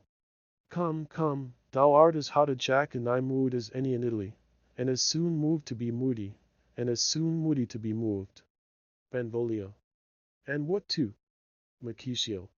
Nay, and there were two such, we should have none shortly, for one would kill the other. Thou? Why, thou wilt quarrel with a man that hath a hair more or a hair less in his beard than thou hast. Thou wilt quarrel with a man for cracking nuts, having no other reason but because thou hast hazel eyes. Would I but such an eye would spy out such a quarrel. Thy head is as full of quarrels as an egg is full of meat, and yet thy head hath been beaten as addle as an egg for quarreling. Thou hast quarrelled with a man for coughing in the street, because he hath wakened thy dog that hath lain asleep in the sun. Didst thou not fall out with a tailor for wearing his new doublet before Easter? With another for tying his new shoes with an old riband? And yet thou wilt tutor me from quarrelling. Benvolio. And I was so apt to quarrel as thou art, any man should buy the fee simple of my life for an hour and a quarter. Mercutio. The fee simple. Oh, simple. Enter Tybalt and others. Benvolio. By my head, here comes the Capulets. Mercutio. By my heel, I care not. Tybalt. Follow me close, for I will speak to them. Gentlemen, good then, a word with one of you. Mercutio. And but one word with one of us. Couple it with something, make it a word and a blow. Tybalt. You shall find me apt enough to that, sir, and you will give me occasion. Mercutio. Could you not take some occasion without giving? Tybalt. Mercutio, thou consortest with Romeo. Mercutio. Consort? What dost thou make us minstrels? And now make minstrels of us, look to hear nothing but discords. Here's my fiddlestick, here's that shall make you dance. Sounds consort. Benvolio. We talk here in the public haunt of men. Either withdraw into some private place, and reason coldly of your grievances, or else depart. Here all eyes gaze on us. Mercutio. Men's eyes were made to look, and let them gaze. I will not budge for no man's pleasure, I. Enter Romeo. Tybalt. Well, peace be with you, sir, here comes my man. Mercutio. But I'll be hanged, sir, if you wear your livery. Marry, go before to field, he'll be your follower. Your worship in that sense may call him man. Tybalt. Romeo, the love I bear thee can afford no better term than this. Thou art a villain. Romeo. Tybalt, the reason that I have to love thee doth much excuse the appertaining rage to such a greeting. Villain am I none, therefore farewell. I see thou know'st me not. Tybalt. Boy, this shall not excuse the injuries that thou hast done me, therefore turn and draw. Romeo. I do protest I never injured thee, but love thee better than thou canst devise till thou shalt know the reason of my love. And so good Capulet, which name I tender as dearly as mine own, be satisfied. Mercutio. O calm, dishonorable, vile submission! Draws. Alice Toccata carries it away. Tybalt, ye rat catcher, will you walk? Tybalt. What wouldst thou have with me? Mercutio. Good king of cats, nothing but one of your 9 lives, that I mean to make bold withal, and, as ye shall use me hereafter, dry beat the rest of the 8. Will you pluck your sword out of his pilchard by the ears? Make haste, lest mine be about your ears ere it be out. Tybalt. Trine. I am for you. Romeo. Gentle Mercutio, put thy rapier up. Mercutio. Come, sir, your passado. They fight. Romeo. Draw, Benvolio, beat down their weapons. Gentlemen, for shame, forbear this outrage. Tybalt, Mercutio, the prince expressly hath forbid this bandying in Verona's streets. Hold Tybalt. Good Mercutio. Accent Tybalt with his partisans. Mercutio. I am hurt. A plague go both your houses. I am sped. Is he gone, and hath nothing? Benvolio. What, art thou hurt? Mercutio. Ay, a scratch, a scratch. Marry, 'tis enough. Where is my page? Go, villain, fetch a surgeon. Exit page. Romeo. Courage, man, the hurt cannot be much. Mercutio. No, 'tis not so deep as a well, nor so wide as a church door, but 'tis enough, 'twill serve. Ask for me tomorrow, and you shall find me a grave man. I am peppered, I warrant, for this world. A plague go both your houses. Sounds a dog, a rat, a mouse, a cat, to scratch a man to death. A braggart, a rogue, a villain, that fights by the book of arithmetic, Why the devil came you between us? I was hurt under your arm. Romeo. I thought all for the best. Mercutio. Help me into some house, Benvolio, or I shall faint. A plague o' both your houses. They have made worms meat of me. I have it, and soundly too. Your houses. I sent Mercutio and Benvolio. Romeo. This gentleman, the prince's near ally, my very friend, hath got his mortal hurt in my behalf. My reputation stained with Tybalt's slander, Tybalt, that an hour hath been my cousin. O sweet Juliet, thy beauty hath made me effeminate, and in my temper softened valor's steel. Re-enter Benvolio. Benvolio. O Romeo, Romeo, brave Mercutio's dead, that gallant spirit hath aspurred the clouds, which too untimely here did scorn the earth. Romeo. This day's black fate on mo days doth depend, this but begins the woe others must end. Re-enter Tybalt. Benvolio. Here comes the furious Tybalt back again. Romeo. Again in triumph, and Mercutio slain? Away to heaven respective lenity, and fiery wide fury be my conduct now. Now, Tybalt, take the villain back again that late thou gav'st me, for Mercutio's soul is but a little way above our heads, staying for thine to keep him company. Either thou or I, or both, must go with him. Tybalt. Thou wretched boy, that didst consort him here, shalt with him hence. Romeo. This shall determine that. They fight. Tybalt falls. Benvolio. Romeo, away, begone. The citizens are up, and Tybalt slain. Stand not amazed. The prince will doom thee death if thou art taken. Hence, begone, away. Romeo. Oh, I am fortune's fool. Benvolio. Why dost thou stay? Exit Romeo. Enter citizens. First citizen. Which way ran he that killed Mercutio? Tybalt, that murderer, which way ran he? Benvolio. There lies that Tybalt. First citizen. Up, sir, go with me. I charge thee in the prince's name obey. Enter prince, attended, Montague, Capulet, their wives and others. Prince. Where are the vow beginners of this fray? Benvolio. O noble prince, I can discover all the unlucky manage of this fatal brawl. There lies the man, slain by young Romeo, that slew thy kinsman, brave Mercutio. Lady Capulet. Tybalt, my cousin. O my brother's child. O prince. O husband. O, the blood is spilled of my dear kinsman. Prince, as thou art true, for blood of ours shed blood of Montague. O cousin, cousin. Prince. Benvolio, who began this bloody fray. Benvolio. Tybalt, here slain, whom Romeo's hand did slay. Romeo, that spoke him fair, bid him bethink how nice the quarrel was, and you arged with all your high displeasure.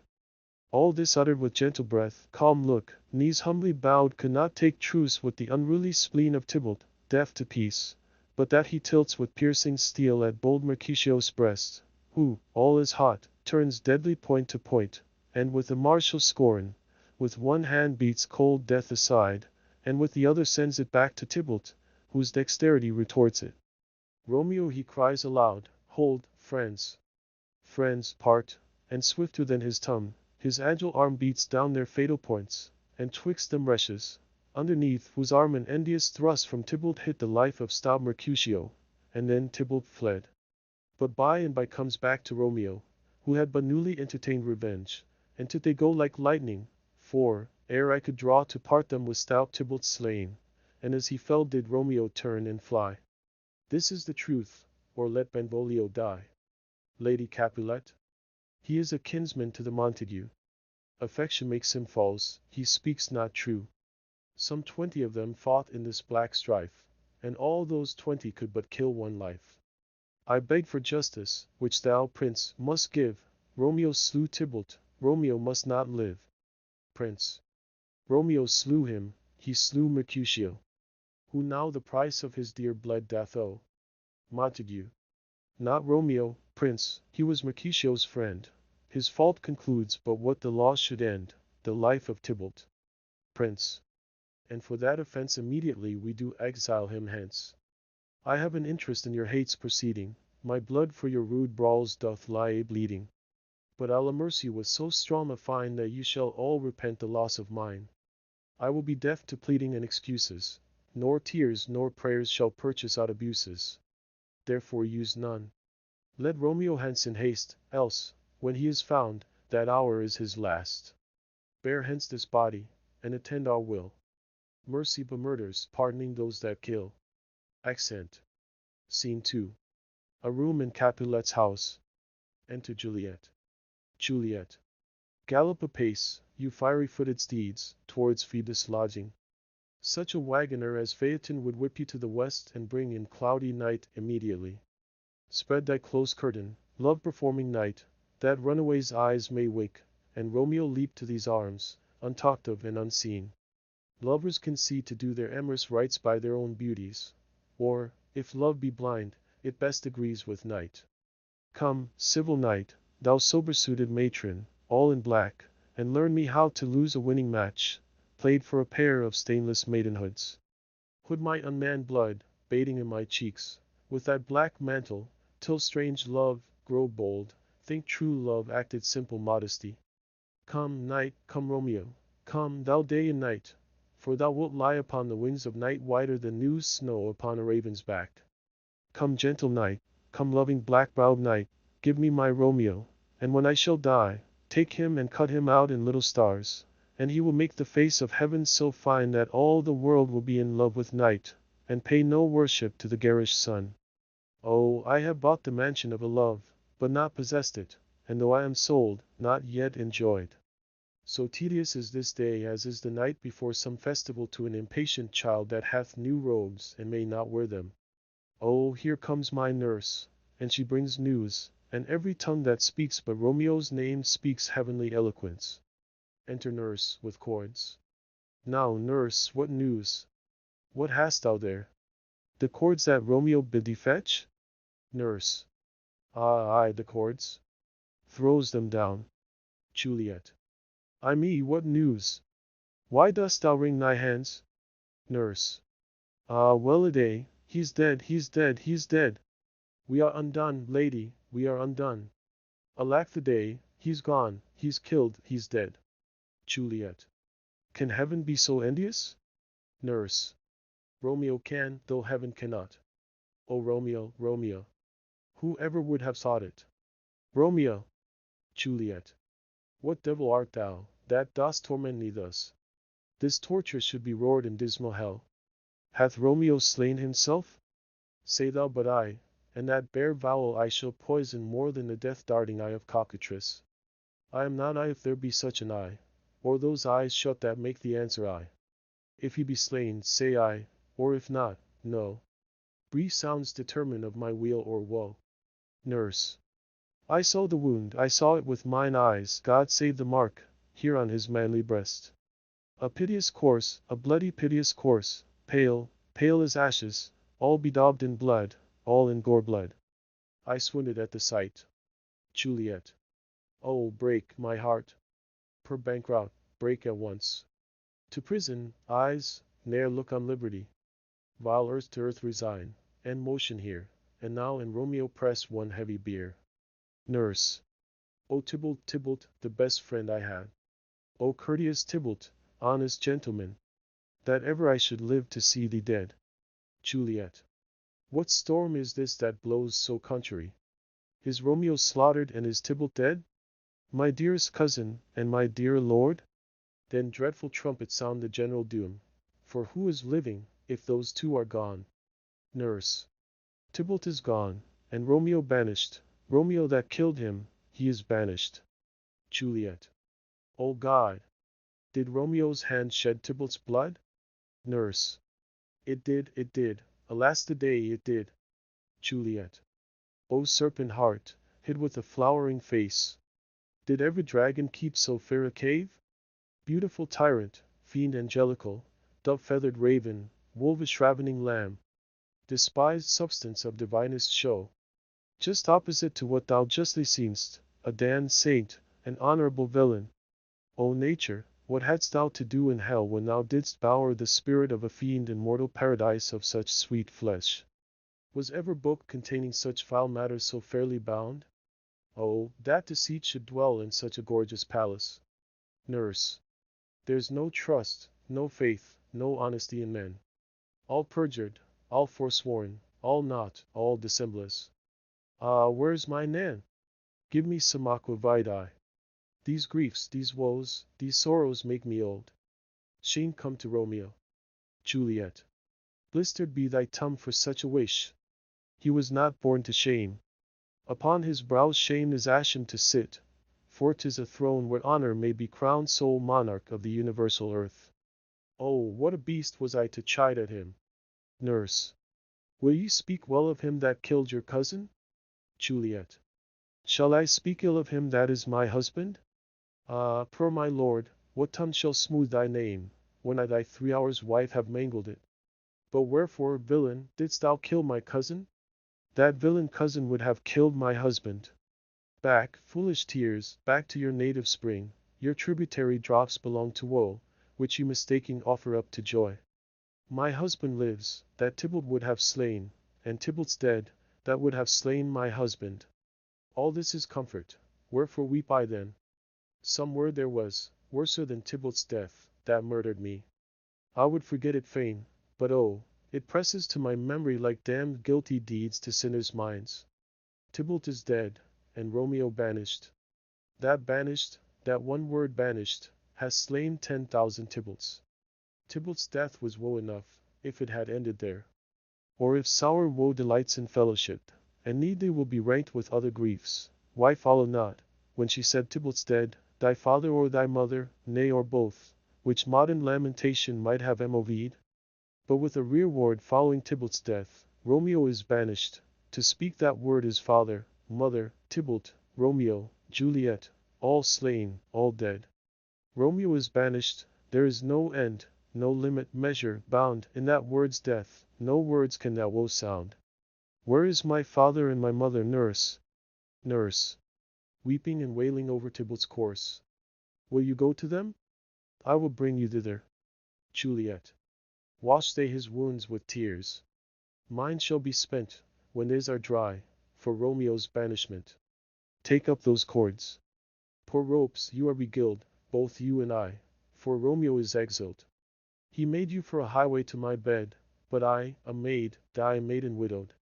Come cords, come nurse, I'll to my wedding bed, and death, not Romeo, take my maidenhead.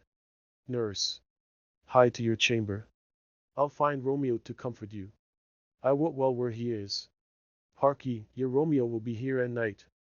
I'll to him, he is hid at Lawrence cell. Juliet. Oh, find him, give this ring to my true knight, and bid him come to take his last farewell. Accent. Scene 3. Friar Lawrence's cell. Enter Friar Lawrence. Friar Lawrence. Romeo, come forth, thou fearful man. Affliction is enamored of thy parts, and thou art wedded to calamity. Enter Romeo. Romeo. Father, what news? What is the prince's doom? What sorrow craves acquaintance at my hand, that I yet know not? Friar Lawrence. Too familiar is my dear son with such sour company. I bring thee tidings of the prince's doom. Romeo. What less than doomsday is the prince's doom? Friar Lawrence. A gentler judgment vanished from his lips, not body's death, but body's banishment. Romeo. Ha, banishment? Be merciful, say death. For exile hath more terror in his look, much more than death. Do not say banishment. Friar Lawrence. Hence from Verona art thou banished. Be patient, for the world is broad and wide. Romeo. There is no world without Verona walls, but purgatory, torture, hell itself. Hence banished is banished from the world, and world's exile is death. Then banished is death mistermed. Calling death banished, thou cutt'st my head off with a golden axe, and smilest upon the stroke that murders me. Friar Lawrence. O deadly sin, O rude unthankfulness! Thy fault our law calls death, but the kind prince, taking thy part, hath brushed aside the law, and turned that black word death to banishment. This is dear mercy, and thou seest it not. Romeo. 'Tis torture, and not mercy. Heaven is here where Juliet lives, and every cat and dog, and little mouse, every unworthy thing, live here in heaven and may look on her, but Romeo may not. More validity, more honorable state, more courtship lives in carrion flies than Romeo. They may seize on the white wonder of dear Juliet's hand, and steal a mortal blessing from her lips, who, even in pure and vestal modesty still blush, as thinking their own kiss is sin. But Romeo may not, he is banished. This may flies do, when I from this must fly. They are free men but I am banished. And say'st thou yet that exile is not death? Hadst thou no poison mixed, no sharp ground knife, no sudden mean of death, though ne'er so mean, but banished to kill me? Banished? O friar, the damned use that word in hell. Howling attends it. How hast thou the heart, being a divine, a ghostly confessor, a sin absolver, and my friend professed, to mangle me with that word banished? Friar Lawrence. Thou fond man, hear me speak a little, Romeo. Oh, thou wilt speak again of banishment. Friar Lawrence. I'll give thee armor to keep off that word, adversity's sweet milk, philosophy, to comfort thee, though thou art banished. Romeo. Yet banished? Hang up philosophy. Unless philosophy can make a Juliet, displant a town, reverse a prince's doom, it helps not, it prevails not, talk no more. Friar Lawrence. Oh, then I see that men have no ears. Romeo. How should they, when that wise men have no eyes? Friar Lawrence. Let me dispute with thee of thy estate. Romeo. Thou canst not speak of that thou dost not feel. Wert thou as young as I, Juliet thy love, an hour but married, Tybalt murdered, doting like me, and like me banished, then mightst thou speak, then mightst thou tear thy hair, and fall upon the ground as I do now, taking the measure of an unmade grave. Knocking within. Friar Lawrence. Arise, one knocks. Good Romeo, hide thyself. Romeo. Not I, unless the breath of heartsick groans mist-like enfold me from the search of eyes. Knocking. Friar Lawrence. Hark, how they knock! Who's there? Romeo, arise, thou wilt be taken. Stay a while. Stand up. Knocking. Run to my study. By and by. God's will. What simpleness is this. I come. Knocking. Who knocks so hard? Whence come you? What's your will? Nurse. Within. Let me come in, and you shall know my errand. I come from Lady Juliet. Friar Lawrence. Welcome then. Enter Nurse. Nurse. O holy friar, oh, tell me, holy friar, where is my lady's lord, where's Romeo? Friar Lawrence. There on the ground, with his own tears made drunk. Nurse. Oh, he is even in my mistress' case. Just in her case. O woeful sympathy! Piteous predicament! Even so lies she, blubbering and weeping, weeping and blubbering. Stand up, stand, and you be a man. For Juliet's sake, for her sake, rise and stand. Why should you fall into so deep a now? Romeo. Nurse. Nurse. Ah sir, death's the end of all. Romeo. Spakest thou of Juliet?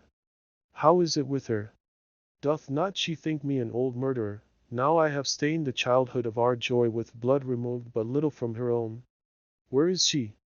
And how does she? And what says my concealed lady to our cancelled love? Nurse. Oh, she says nothing, sir, but weeps and weeps, and now falls on her bed, and then starts up, and Tybalt calls, and then on Romeo cries, and then down falls again. Romeo. As if that name, shot from the deadly level of a gun, did murder her, as that name's cursed hand murdered her kinsman. Oh, tell me, friar, tell me, in what vile part of this anatomy doth my name lodge? Tell me, that I may sack the hateful mansion. Drawing his sword. Friar Lawrence. Hold thy desperate hand. Art thou a man? Thy form cries out thou art. Thy tears are womanish, thy wild acts denote the unreasonable fury of a beast. Unseemly woman in a seeming man, an ill-beseeming beast in seeming both. Thou hast amazed me. By my holy order, I thought thy disposition better tempered. Hast thou slain Tybalt? Wilt thou say thyself? And say the lady that in thy life lives, by doing damned hate upon thyself? Why reel'st thou on thy birth, the heaven and earth? Since birth, and heaven and earth, all three do meet in thee at once, which thou at once wouldst lose. Fie, thou shanst thy shape, thy love, thy wit, which, like a usurer, abound'st in all, and usest none in that true use indeed which should bedeck thy shape, thy love, thy wit. Thy noble shape is but a form of wax, digressing from the valor of a man. Thy dear love sworn but hollow perjury, killing that love which thou hast vowed to cherish. Thy wit, that ornament to shape and love, misshapen in the conduct of them both, like powder in a skilless soldier's flask, is set afire by thine own ignorance, and now dismembered with thine own defense. What roused thee, man? Thy Juliet is alive, for whose dear sake thou wast but lately dead. There art thou happy. Tybalt would kill thee, but thou slewest Tybalt. There art thou happy. The law that threatened death becomes thy friend, and turns it to exile. There art thou happy. A pack of blessings light upon thy back. Happiness courts thee in her best array. But like a misshaped and sullen wench, thou putt'st up thy fortune and thy love. Take heed, for such time miserable. Go, get thee to thy love as was decreed, ascend her chamber, hence, and comfort her. But look thou stay not till the watch be set, for then thou canst not pass to Mantua, where thou shalt live till we can find a time to blaze your marriage, reconcile your friends, beg pardon of the prince, and call thee back with 20,000 times more joy than thou went'st forth in lamentation. Go therefore, nurse.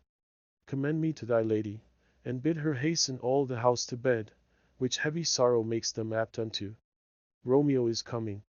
Nurse. O Lord, I could have stayed here all the night to hear good counsel. Oh, what learning is! My lord, I'll tell my lady you will come. Romeo. Do so, and bid my sweet prepare to chide. Nurse. Here, sir, a ring she bid me give you, sir. Hie you, make haste, for it grows very late. Exit. Romeo. How well my comfort is redid by this. Friar Lawrence. Go hence, good night, and here stands all your state, either be gone before the watch be set, or by the break of day disquis from hence. Sojourn in Mantua. I'll find out your man, and he shall signify from time to time every good hap to you that chances here. Give me thy hand, 'tis late, farewell, good night. Romeo. But that a joy past joy calls out on me, it were a grief so brief to part with thee. Farewell. Accent. Scene 4. A room in Capulet's house. Enter Capulet, Lady Capulet and Paris. Capulet.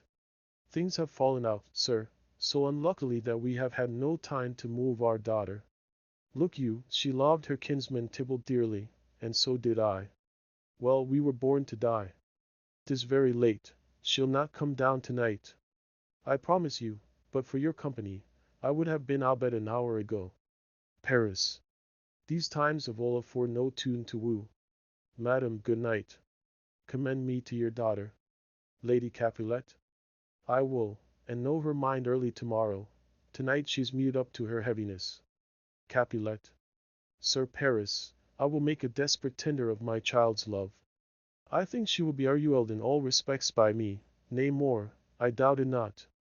Wife, go you to her ere you go to bed, acquaint her here of my son Paris' love, and bid her, mark you me, on Wednesday next, but soft, what day is this?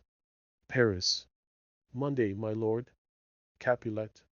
Monday. Ça.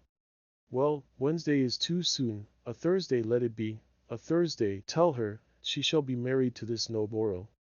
Will you be ready? Do you like this haste? We'll keep no great ado, a friend or two, for, hark you, Tybalt being slain so late, it may be thought we held him carelessly, being our kinsman, if we revel much. Therefore we'll have some half a dozen friends, and there an end. But what say you to Thursday? Paris. My lord, I would that Thursday were tomorrow. Capulet. Well, did you gone? A Thursday be it then. Go you to Juliet ere you go to bed, prepare her, wife, against this wedding day. Farewell, my lord dat, light to my chamber, ho! Afore me, it is so very very late that we may call it early by and by. Good night. Accent. Scene 5. An open gallery to Juliet's chamber, overlooking the garden. Enter Romeo and Juliet. Juliet. Wilt thou be gone? It is not yet near day. It was the nightingale, and not the lark, that pierced the fearful hollow of thine ear. Nightly she sings on yon pomegranate tree. Believe me, love, it was the nightingale. Romeo. It was the lark, the herald of the morn, no nightingale. Look, love, what envious streaks do lace the severing clouds in yonder east. Night's candles are burnt out, and jocund day stands tiptoe on the misty mountain tops. I must be gone and live, or stay and die. Juliet. Yon light is not daylight, I know it, I. It is some meteor that the sun exhales to be to thee this night a torchbearer and light thee on thy way to Mantua. Therefore stay yet, thou needst not to be gone. Romeo. Let me be ta'en, let me be put to death, I am content, so thou wilt have it so. I'll say yon grey is not the morning's eye, 'tis but the pale reflex of Cynthia's brow. No, that is not the lark whose notes do beat the vaulty heavens so high above our heads. I have more care to stay than will to go. Come, death, and welcome. Juliet wills it so. How is my soul? Let's talk. It is not day. Juliet. It is, it is. Hie hence, be gone, away. It is the lark that sings so out of tune, straining harsh discords and unpleasing sharps. Some say the lark makes sweet division. This doth not so, for she divideth us. Some say the lark and loath toad change eyes. Oh, now I would they had chound voices too, since arm from arm that voice doth us affray, hunting thee hence with hunts up to the day. Oh, now be gone, more light and light it grows. Romeo. More light and light, more dark and dark our woes. Enter nurse. Nurse. Madam. Juliet. Nurse? Nurse. Your lady mother is coming to your chamber. The day is broke, be wary, look about. Exit. Juliet. Then, window, let day in, and let life out. Romeo. Farewell, farewell, one kiss, and I'll descend. Descends. Juliet. Art thou gone so? Love, lord, I husband, friend, I must hear from thee every day in the hour, for in a minute there are many days. Oh, by this count I shall be much in years ere I again behold my Romeo. Romeo. Farewell. I will omit no opportunity that may convey my greetings, love, to thee. Juliet. Oh, thinkest thou we shall ever meet again? Romeo. I doubt it not, and all these woes shall serve for sweet discourses in our time to come. Juliet. O God! I have an ill-divining soul. Methinks I see thee, now thou art so low, as one dead in the bottom of a tomb. Either my eyesight fails, or thou look'st pale. Romeo. And trust me, love, in my eyes so do you. Dry sorrow drinks our blood. Adieu, adieu. Exit below. Juliet. O Fortune, Fortune! All men call thee fickle. If thou art fickle, what dost thou with him that is renowned for faith? Be fickle, Fortune, for then, I hope thou wilt not keep him long but send him back. Lady Capulet. Within. Hold, daughter, are you up? Juliet. Who is that calls? Is it my lady mother? Is she not down so late, or up so early? What unaccustomed cause procures her hither? Enter Lady Capulet. Lady Capulet. Why, how now, Juliet? Juliet.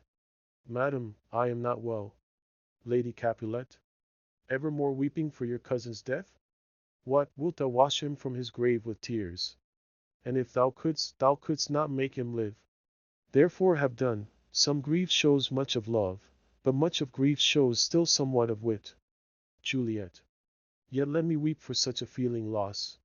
Lady Capulet. So shall you feel the loss, but not the friend which you weep for. Juliet. Feeling so the loss, I cannot choose but ever weep the friend. Lady Capulet. Well, girl, thou weepst not so much for his death as that the villain lives which slaughtered him. Juliet. What villain, madam? Lady Capulet. That same villain Romeo. Juliet. Villain, and he be many miles asunder. God pardon him. I do, with all my heart. And yet no man like he doth grieve my heart. Lady Capulet. That is because the traitor murderer lives. Juliet. I, madam, from the reach of these my hands, would none but I might venge my cousin's death. Lady Capulet, we will have vengeance for it, fear thou not. Then weep no more. I'll send to one in Mantua, where that same banished runagate doth live, shall give him such an unaccustomed dram that he shall soon keep Tybalt company, and then I hope thou wilt be satisfied. Juliet. Indeed I never shall be satisfied with Romeo till I behold him. Dead, is my poor heart so for a kinsman vexed. Madam, if you could find out but a man to bear a poison, I would temper it, that Romeo should upon receipt thereof, soon sleep in quiet. Oh, how my heart abhors to hear him nod, and cannot come to him, to wreak the love I bore my cousin upon his body that has slaughtered him. Lady Capulet, find thou the means, and I'll find such a man. But now I'll tell thee joyful tidings, girl. Juliet. And joy comes well in such a needy time. What are they, I beseech your ladyship? Lady Capulet. Well, well, thou hast a careful father, child, one who to put thee from thy heaviness, has sorted out a sudden day of joy, that thou expectst not, nor I looked not for. Juliet. Madam, in happy time, what day is that? Lady Capulet. Mary, my child, early next Thursday morn the gallant, young, and noble gentleman, the County Paris, at St. Peter's Church, shall happily make thee there a joyful bride. Juliet. Now by St. Peter's Church, and Peter too, he shall not make me there a joyful bride. I wonder at this haste, that I must wed ere he that should be husband comes to woo. I pray you tell my lord and father, madam, I will not marry yet, and when I do, I swear it shall be Romeo, whom you know I hate, rather than Paris. These are news indeed. Lady Capulet. Here comes your father, tell him so yourself, and see how he will take it at your hands. Enter Capulet and nurse. Capulet. When the sun sets, the air doth drizzle dew, but for the sunset of my brother's son it rains downright. How now? A conduit girl? What, still in tears? Evermore showering? In one little body thou counterfeits a bark, a sea, a wind. For still thy eyes, which I may call the sea, do ebb and flow with tears. The bark thy body is, sailing in the salt flood, the winds, thy sighs, who raging with thy tears and they with them, without a sudden calm will overset thy tempest-tossed body. How now, Weiss? Have you delivered to her our decree? Lady Capulet. Ay, sir, but she will none, she gives you thanks. I would the fool were married to her grave. Capulet. Soft. Take me with you, wife. How, was she none? Does she not give us thanks? Is she not proud? Does she not count her blessed, unworthy as she is, that we have wrought so worthy a gentleman to be her bridegroom? Juliet. Not proud you have, but thankful that you have. Proud can I never be of what I hate, but thankful even for hate that is meant love. Capulet. How now, chap logic? What is this?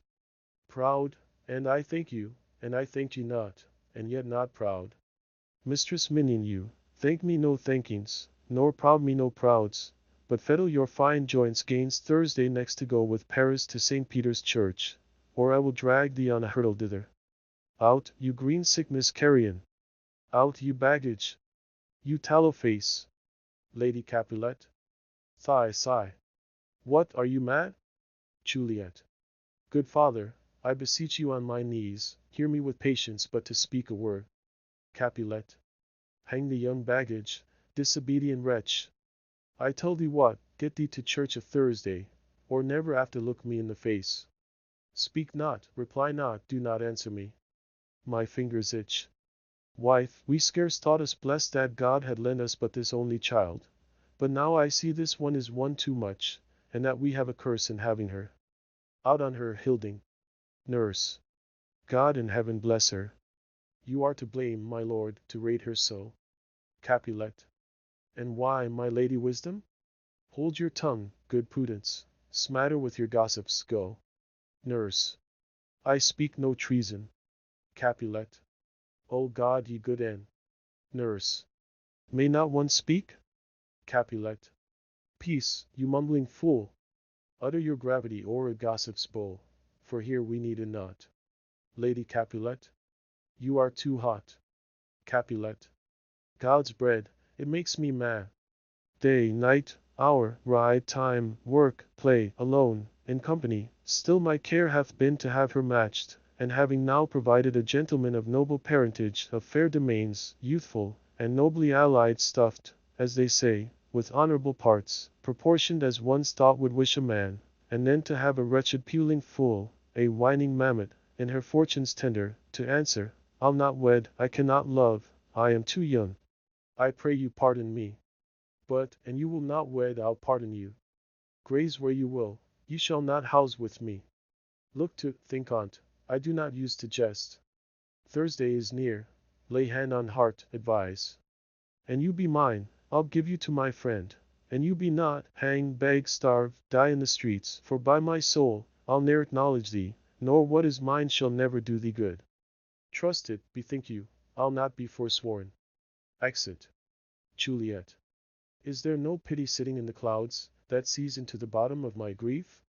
O sweet my mother, cast me not away, delay this marriage for a month, a week, or, if you do not, make the bridal bed in that dim monument where Tybalt lies. Lady Capulet. Talk not to me, for I'll not speak a word. Do as thou wilt, for I have done with thee. Exit. Juliet. O God! O nurse, how shall this be prevented? My husband is on earth, my faith in heaven. How shall that faith return again to earth, unless that husband send it me from heaven by leaving earth? Comfort me, counsel me. Alack, alack, that heaven should practice stratagems upon so soft a subject as myself. What say'st thou? Hast thou not a word of joy? Some comfort, nurse. Nurse. Faith, here it is. Romeo is banished, and all the world to nothing that he dares ne'er come back to challenge you.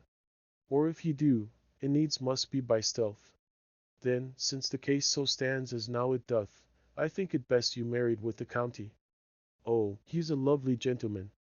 Romeo's a dishclout to him. An eagle, madam, hath not so green, so quick, so fair an eye as Paris hath. Be sure my very heart, I think you are happy in this second match, for it excels your first, or if it did not, your first is dead, or 'twere as good he were, as living here and you no use of him. Juliet. Speakest thou from thy heart? Nurse. And from my soul too, or else be sure them both. Juliet. Amen. Nurse. What? Juliet. Well, thou hast comforted me marvellous much. Go in, and tell my lady I am gone, having displeased my father, to Lawrence cell, to make confession and to be absolved. Nurse.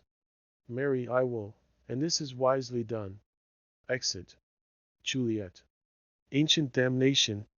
O most wicked fiend!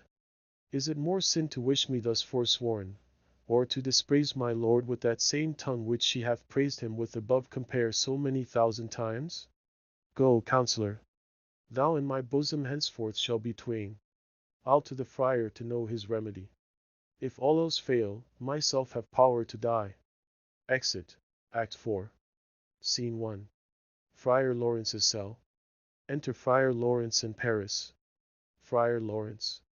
On Thursday, sir? The time is very short. Paris. My father Capulet will have it so, and I am nothing slow to slack his haste. Friar Lawrence. You say you do not know the lady's mind. Uneven is the course, I like it not. Paris. Immoderately she weeps for Tybalt's death, and therefore have I little talked of love, for Venus smiles not in the house of tears. Now, sir, her father counts it dangerous that she do give her sorrow so much sway, and in his wisdom, hastes our marriage, to stop the inundation of her tears, which, too much minded by herself alone, may be put from her by society. Now do you know the reason of this haste? Friar Lawrence. Aside. I would I knew not why it should be slow. Look, sir, here comes the lady toward my cell. Enter Juliet. Paris. Happily met, my lady and my wife. Juliet. That may be, sir, when I may be a wife. Paris. That may be, must be, love, on Thursday next. Juliet. What must be shall be. Friar Lawrence. That's a certain text. Paris. Come you to make confession to this father? Juliet. To answer that, I should confess to you. Paris. Do not deny to him that you love me. Juliet. I will confess to you that I love him. Paris. So will ye, I am sure that you love me. Juliet. If I do so, it will be of more price, being spoke behind your back than to your face. Paris. Poor soul, thy face is much obused with tears. Juliet. The tears have got small victory by that, for it was bad enough before their spite. Paris. Thou wrong'st him more than tears with that report. Juliet. That is no slander, sir, which is a truth, and what I spake it to my face. Paris. Thy face is mine, and thou hast slandered it. Juliet. It may be so, for it is not mine own. Are you at leisure, holy father, now, or shall I come to you at evening mass? Friar Lawrence. My leisure serves me, pensive daughter, now my lord, we must entreat the time alone. Paris. God shield I should disturb devotion, Juliet, on Thursday early will I rouse ye, till then, adieu, and keep this holy kiss. Exit. Juliet. Oh, shut the door, and when thou hast done so, come weep with me, past hope, past cure, past help. Friar Lawrence. O Juliet, I already know thy grief, it strains me past the compass of my wits. I hear thou must, and nothing may prorogue it, on Thursday next be married to this county. Juliet. Tell me not, friar, that thou hear'st of this, unless thou tell me how I may prevent it. If in thy wisdom thou canst give no help, do thou but call my resolution wise, and with this knife I'll help it presently. God join my heart and Romeo's, thou our hands, and ere this hand, by thee to Romeo's sealed, shall be the label to another deed, or my true heart with treacherous revolt turn to another, this shall slay them both.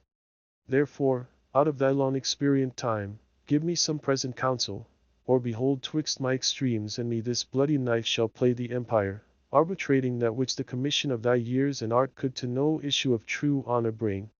Be not so long to speak. I long to die, if what thou speak not of remedy. Friar Lawrence.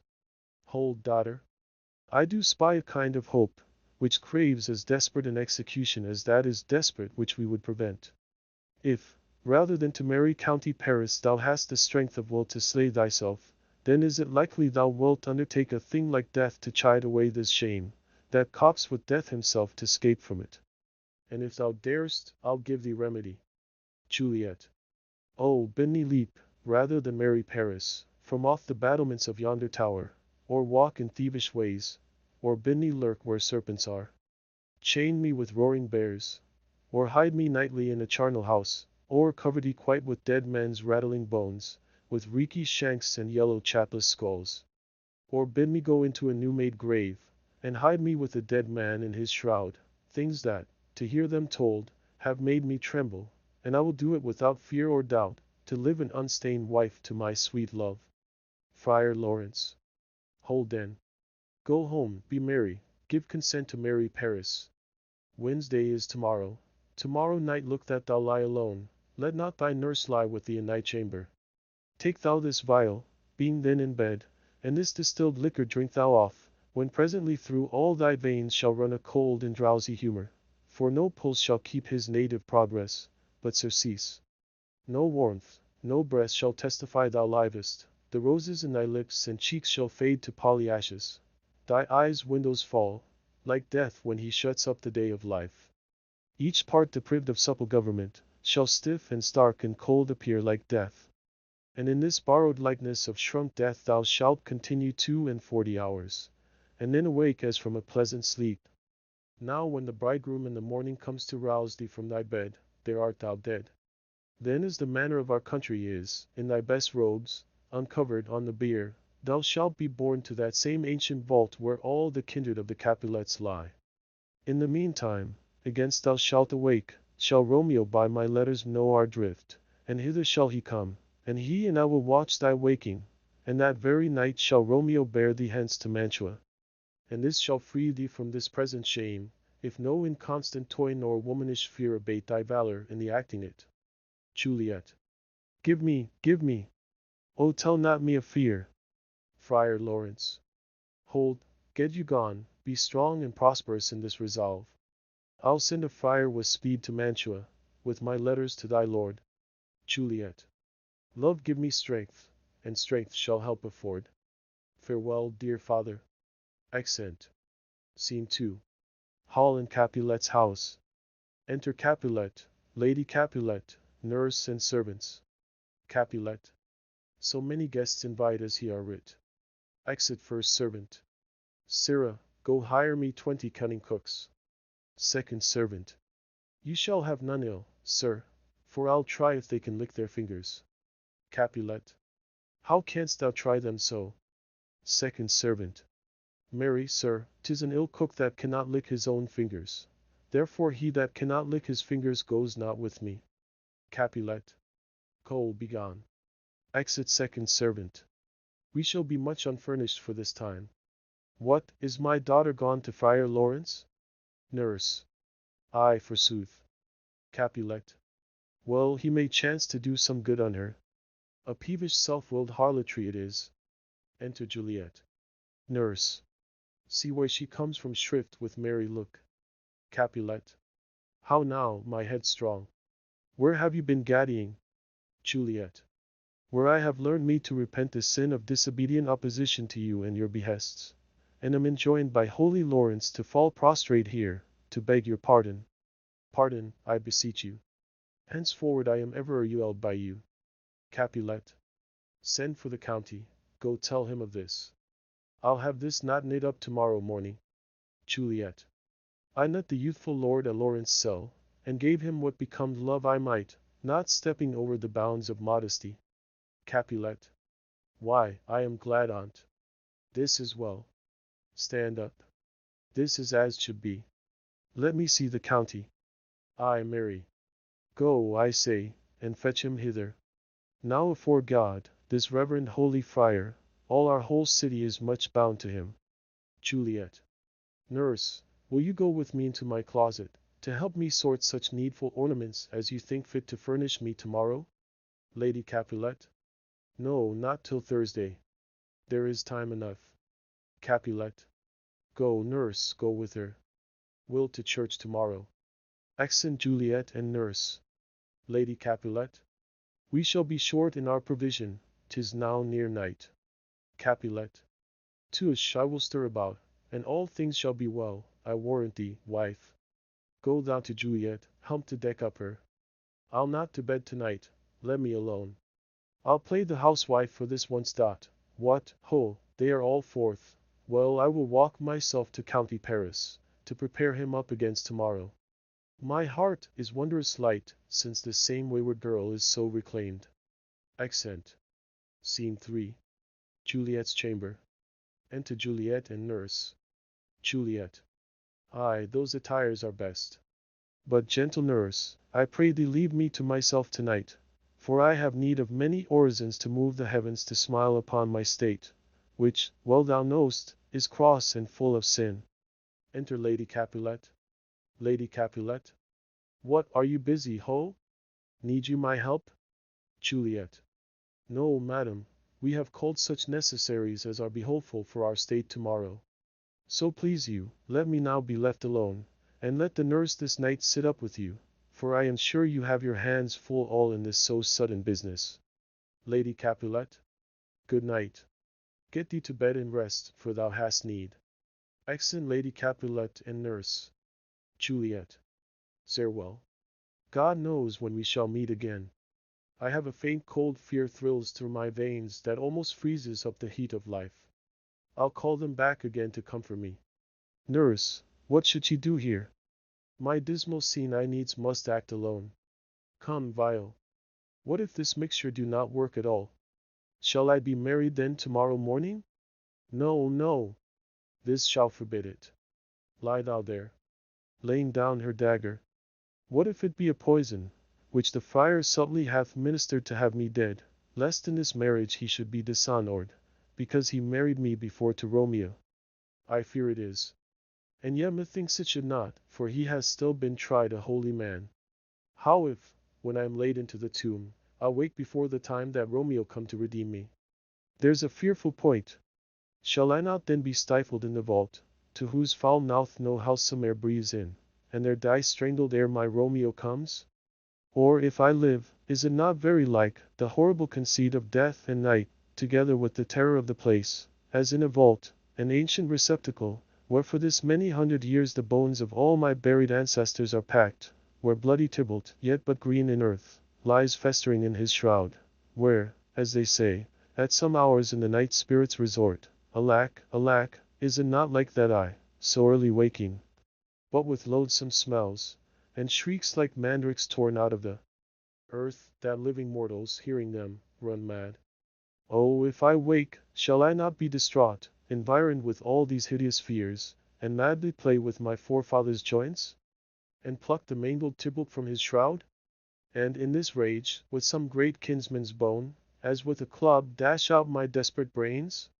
Oh look, methinks I see my cousin's ghost seeking out Romeo that did spit his body upon a rapier's point. Stay, Tybalt, stay. Romeo, Romeo, Romeo, here's drink. I drink to thee. Throws herself on the bed. Scene 4. Hall in Capulet's house. Enter Lady Capulet and nurse. Lady Capulet. Hold, take these keys and fetch more spices, nurse. Nurse. They call for dates and quinces in the pastry. Enter Capulet. Capulet. Come, stir, stir, stir. The second cock hath crowed, the curfew bell hath rung, 'tis 3 o'clock. Look to the black meats, good Angelica, spare not for cost. Nurse. Go, you cock queen, do, get you to bed, faith, you'll be sick tomorrow for this night's watching. Capulet. No, not a whit. What? I have watched her now all night for lesser cause, and ne'er been sick. Lady Capulet. Aye, you have been a mouse hunt in your time, but I will watch you from such watching now. Excellent Lady Capulet and nurse. Capulet. A jealous hood, a jealous hood. Enter servants, with spits, logs, and baskets. Now, fellow, what's there? First servant. Things for the cook, sir, but I know not what. Capulet. Make haste, make haste. Exit first servant. Sirrah, fetch drier logs. Call Peter, he will show thee where they are. Second servant. I have a head, sir, that will find out logs and never trouble Peter for the matter. Exit. Capulet. Mass and well said, a merry whoreson, ha? Thou shalt be loggerhead dot, good faith, 'tis day. The county will be here with music straight, for so he said he would. I hear him near. Play music. Nurse. Wise. What ho? What, nurse, I say. Re-enter nurse. Go waken Juliet, go and trim her up. I'll go and chat with Paris. Hi, make haste, make haste. The bridegroom he is come already. Make haste, I say. Accent. Scene 5. Juliet's chamber. Juliet on the bed. Enter nurse. Nurse. Mistress. What mistress? Juliet. Fast, I warned her, she. Why, lamb, why, lady, fie, you slug abed. Why, love, I say. Madam. Sweetheart. Why, bride. What, not a word? You take your pennyworths now. Sleep for a week, for the next night, I warrant, the county Paris has set up his rest that ye shall rest but little. God forgive me. Mary and amen. How sound is she asleep? I needs must wake her. Madam, madam, madam. Aye, let the county take you in your bed, he'll fright you up, I faith. Will it not be? What, dressed, and in your clothes, and down again? I must needs wake you. Lady, lady, lady. Alas, alas. Help, help. My lady's dead. Oh, well a day that ever I was born. Simacor vitae, ho! My lord! My lady! Enter Lady Capulet. Lady Capulet. What noise is here? Nurse. O lamentable day! Lady Capulet. What is the matter? Nurse. Luck, luck! O heavy day! Lady Capulet. O me, my child, my only life. Revive, look up, or I will die with thee. Help, help. Call help. Enter Capulet. Capulet. For shame, bring Juliet forth, her lord is come. Nurse. She's dead, deceased, she's dead, alack the day. Lady Capulet. Alack the day, she's dead, she's dead, she's dead. Capulet. Saw.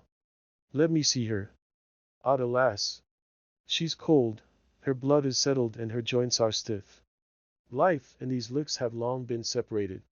Death lies on her like an untimely frost upon the sweetest flower of all the field. Nurse. O lamentable day. Lady Capulet. O woeful time. Capulet. Death, that hath ta'en her hence to make me wail, ties up my tongue and would not let me speak. Enter Friar Lawrence and Paris with musicians. Friar Lawrence.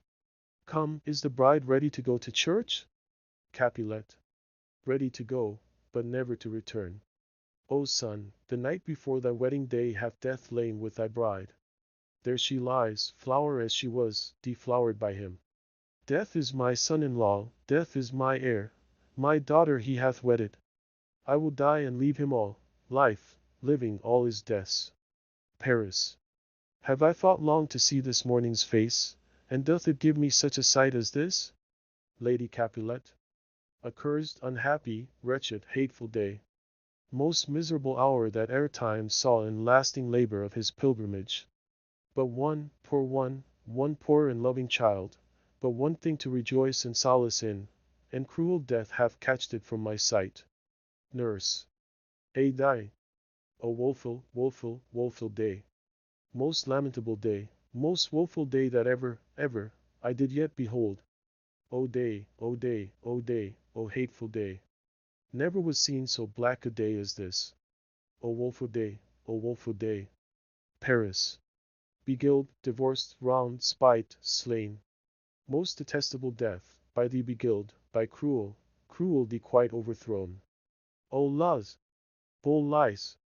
Not life, but love and death. Capulet. Despised, distressed, hated, martyred, killed. Uncomfortable time, why camest thou now to murder our solemnity? O child! O child! My soul, and not my child, dead art thou. Alack, my child is dead, and with my child my joys are buried. Friar Lawrence. Peace, hold for shame.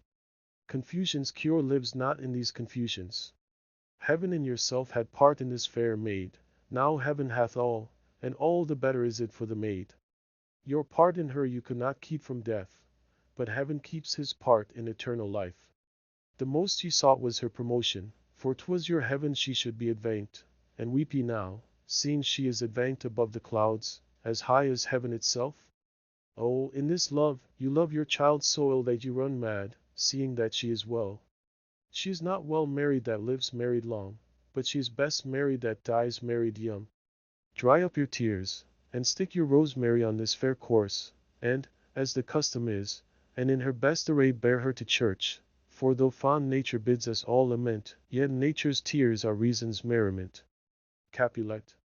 All things that we ordain festival turn from their office to black funeral, our instruments to melancholy bells, our wedding cheer to a sad burial feast, our solemn hymns to sullen dirges change, our bridal flowers serve for a buried corse, and all things change them to the contrary. Friar Lawrence. Sir, go you in, and madam, go with him, and go, Sir Paris, everyone prepared to follow this fair course unto her grave. The heavens do lower upon you for some ill, move them no more by crossing their high will. Exeunt Capulet, Lady Capulet, Paris and Friar. First Musician. Faith, we may put up our pipes and be gone. Nurse. Honest good fellows, ah, put up, for well you know this is a pitiful case. First Musician. Ay, by my troth, the case may be amended. Exit Nurse. Enter Peter. Peter. Musicians, heart's ease, oh, and you will have me live, play heart's ease. First Musician. Why heart's ease? Peter. O musicians, because my heart itself plays my heart is full. Oh, play me some merry dump to comfort me. First Musician. Not a dump we, 'Tis no time to play now. Peter. You will not then? First Musician. No. Peter. I will then dib at you soundly.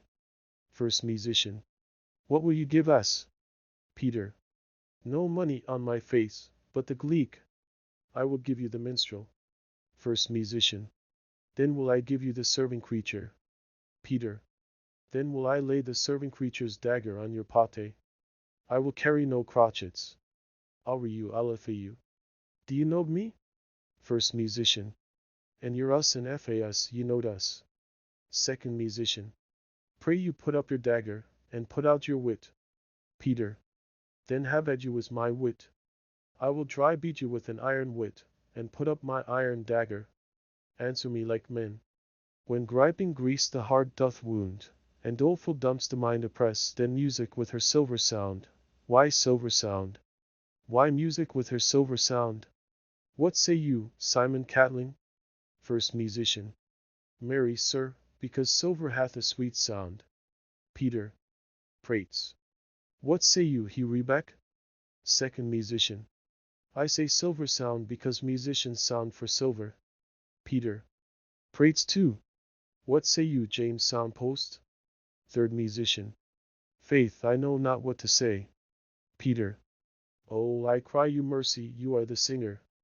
I will say for you. It is music with her silver sound because musicians have no gold for sounding.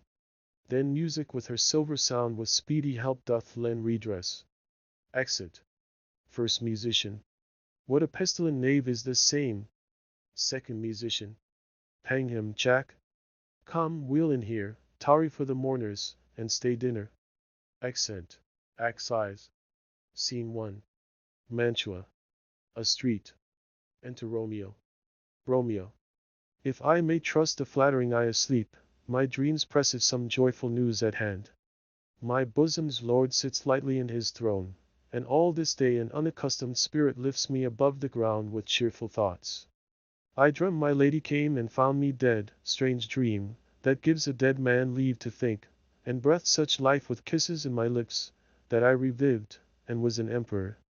Ah me, how sweet is love itself possessed, when but love's shadows are so rich in joy. Enter Balthasar. News from Verona. How now, Balthasar? Dost thou not bring me letters from the friar? How does my lady? Is my father well? How fares my Juliet? That I asked again, for nothing can be ill if she be well. Balthasar. Then she is well, and nothing can be ill. Her body sleeps in Capel's monument, and her immortal part with angels lives. I saw her laid low in her kindred's vault, and presently took post to tell it you. Oh, pardon me for bringing these ill news, since you did leave it for my office, sir. Romeo. Is it even so? Then I defy you, Styes. Thou know'st my lodging. Get me ink and paper, and hire post horses. I will hence tonight. Balthasar. I do beseech you, sir, have patience. Your looks are pale and wild, and do import some misadventure. Romeo. Tush, thou art deceived. Leave me, and do the thing I bid thee do. Hast thou no letters to me from the friar? Balthasar. No, my good lord. Romeo. No matter. Get thee gone, and hire those horses. I'll be with thee straight. Exit Balthasar. Well, Juliet, I will lie with thee tonight. Let's see for means. O mischief, thou art swift to enter in the thoughts of desperate men. I do remember an apothecary, and hereabouts he dwells, which late I noted in tattered weeds, with overwhelming brows, culling of simples, meager were his looks, sharp misery had worn him to the bones, and in his needy shop a tortoise hung, an alligator stuffed, and other skins of ill-shaped fishes, and about his shelves a beggarly account of empty boxes, green earthen pots, bladders, and musty seeds, remnants of pack thread. And old cakes of roses were thinly scattered, to make up a show. Noting this penury, to myself I said, and if a man did need a poison now, whose sale is present death in Mantua, here lives a caitiff wretch would sell it him. Oh, this same thought did but for on my need, and this same needy man must sell it me. As I remember, this should be the house. Being holiday, the beggar's shop is shut. What ho! Apothecary! Enter apothecary. Apothecary. Who calls so loud? Romeo. Come hither, man. I see that thou art poor. Hold, there is 40 ducats. Let me have a dram of poison, such soon speeding gear as will disperse itself through all the veins, that the life-weary taker may fall dead, and that the trunk may be discharged of breath as violently as hasty powder furred doth hurry from the fatal cannon's womb. Apothecary. Such mortal drugs I have, but Mantua's law is death to any he that utters them. Romeo. Art thou so bare and full of wretchedness, and fearest to die? Famine is in thy cheeks, need and oppression starveth in thine eyes, contempt and beggary hangs upon thy back. The world is not thy friend, nor the world's law. The world affords no law to make thee rich. Then be not poor, but break it and take this. Apothecary. My poverty, but not my will consents. Romeo. I pay thy poverty, and not thy will. Apothecary. Put this in any liquid thing you will and drink it off, and if you had the strength of 20 men, it would dispatch you straight. Romeo. There is thy gold, worse poison to men's souls, doing more murder in this loathsome world than these poor compounds that thou mayst not sell. I sell thee poison, thou hast sold me none. Farewell, buy food, and get thyself in flesh. Come, cordial and that poison, go with me to Juliet's grave, for there must I use thee. Accent. Scene 2. Friar Lawrence's cell. Enter Friar John. Friar John. Holy Franciscan Friar. Brother, ho! Enter Friar Lawrence. Friar Lawrence. This saint should be the voice of Friar John. Welcome from Mantua. What says Romeo? Or if his mind be writ, give me his letter. Friar John. Going to find a barefoot brother out, one of our order, to associate me, here in this city visiting the sick, and finding him, the searchers of the town, suspecting that we both were in a house where the infectious pestilence did reign, sealed up the doors, and would not let us forth, so that my speed to Mantua there was stayed. Friar Lawrence. Who bare my letter then to Romeo? Friar John. I could not send it, here it is again, nor get a messenger to bring it thee, so fearful were they of infection. Friar Lawrence. Unhappy fortune! By my brotherhood, the letter was not nice, but full of charge, of dear import, and in neglecting it may do much danger. Friar John, go hence, give me an iron crow and bring it straight unto my cell. Friar John. Brother, I'll go and bring it thee. Exit. Friar Lawrence. Now must I to the monument alone. Within this 3 hours will fair Julia awake. She will besure me much that Romeo hath had no notice of these accidents. But I will write again to Mantua, and keep her at my cell till Romeo come. Per living course, clost in a dead man's tomb. Exit. Scene 3. A churchyard, in it a monument belonging to the Capulets. Enter Paris, and his page bearing flowers and a torch. Paris. Give me thy torch, boy. Hence and stand aloof. Yet put it out, for I would not be seen. Under yon yew tree lay thee all along, holding thy ear close to the hollow ground, so shall no foot upon the churchyard tread, being loose, unfirm, with digging up of graves, but thou shalt hear it. Whistle then to me, as signal that thou hearest something approach. Give me those flowers. Do as I bid thee, go. Page. Aside. I am almost afraid to stand alone here in the churchyard, yet I will adventure. Retires. Paris. Sweet flower, with flowers thy bridal bed I strew. O woe, thy canopy is dust and stones, which with sweet water nightly I will dew, or wanting that, with tears distilled by moans. The obsequies that I for thee will keep, nightly shall be to strew thy grave and weep. The page whistles. The boy gives warning something doth approach. What curse-foot one is this way tonight, to cross my obsequies and true love's right? What, with a torch? Muffle me, night awhile. Retires. Enter Romeo and Balthasar with a torch, mattock, and see. Romeo. Give me that mattock and the wrenching iron. Hold, take this letter. Early in the morning see thou deliver it to my lord and father. Give me the light.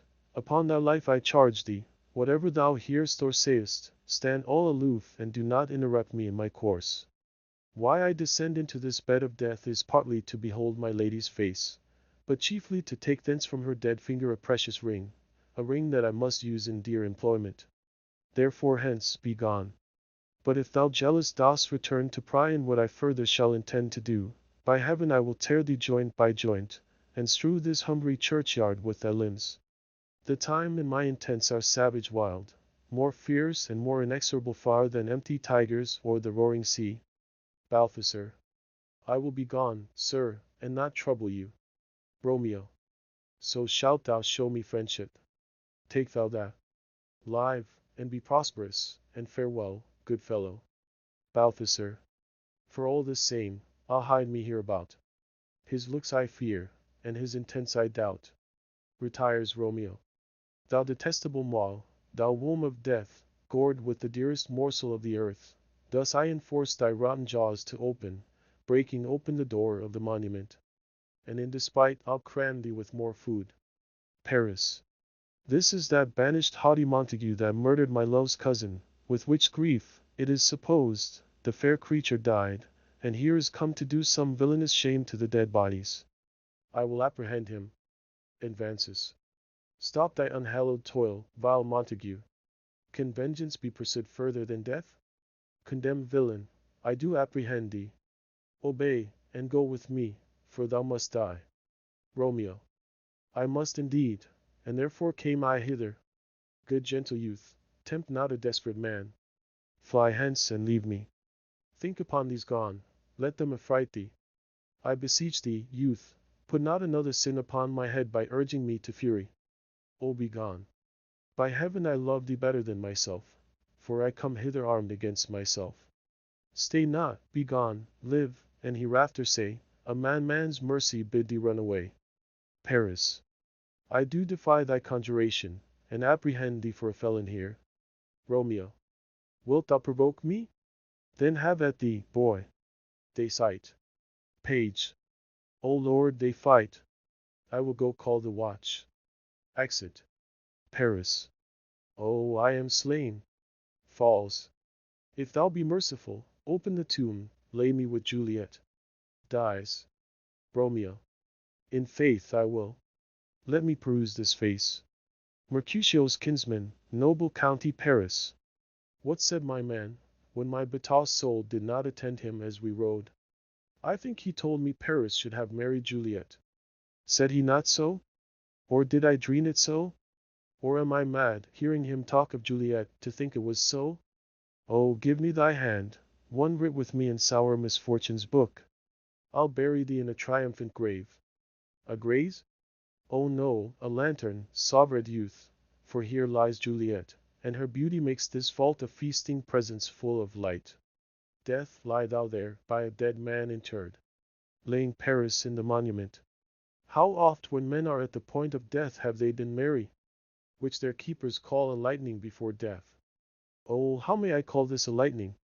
O my love, my wife, death that has sucked the honey of thy breath, hath had no power yet upon thy beauty. Thou art not conquered. Duty's ensign yet is crimson in thy lips and in thy cheeks, and death's pale flag is not advanced there. Tybalt, liest thou there in thy bloody sheet? Oh, what more favour can I do to thee than with that hand that cut thy youth in twain to sunder his that was thine enemy? Forgive me, cousin. Ah, dear Juliet, why art thou yet so fair? Shall I believe that unsubstantial death is amorous, and that the lean abhorred monster keeps thee here in dark to be his paramour? For fear of that I still will stay with thee, and never from this palace of dim night depart again. Here will I remain with worms that are thy chambermaids. Oh, here will I set up my everlasting rest, and shake the yoke of inauspicious stars from this world-wearied flesh. Eyes, look your last. Arms, take your last embrace. And lips, so you the doors of breath, seal with a righteous kiss a dateless bargain to engrossing death. Come, bitter conduct, come, unsavored guide. Thou desperate pilot, now at once run on the dashing rocks thy seasick weary bark. Here's to my love. Drinks. O true apothecary! Thy druns are quick. Thus with a kiss I die. Dies. Enter, at the other end of the churchyard, Friar Lawrence, with a lantern, crow, and spade.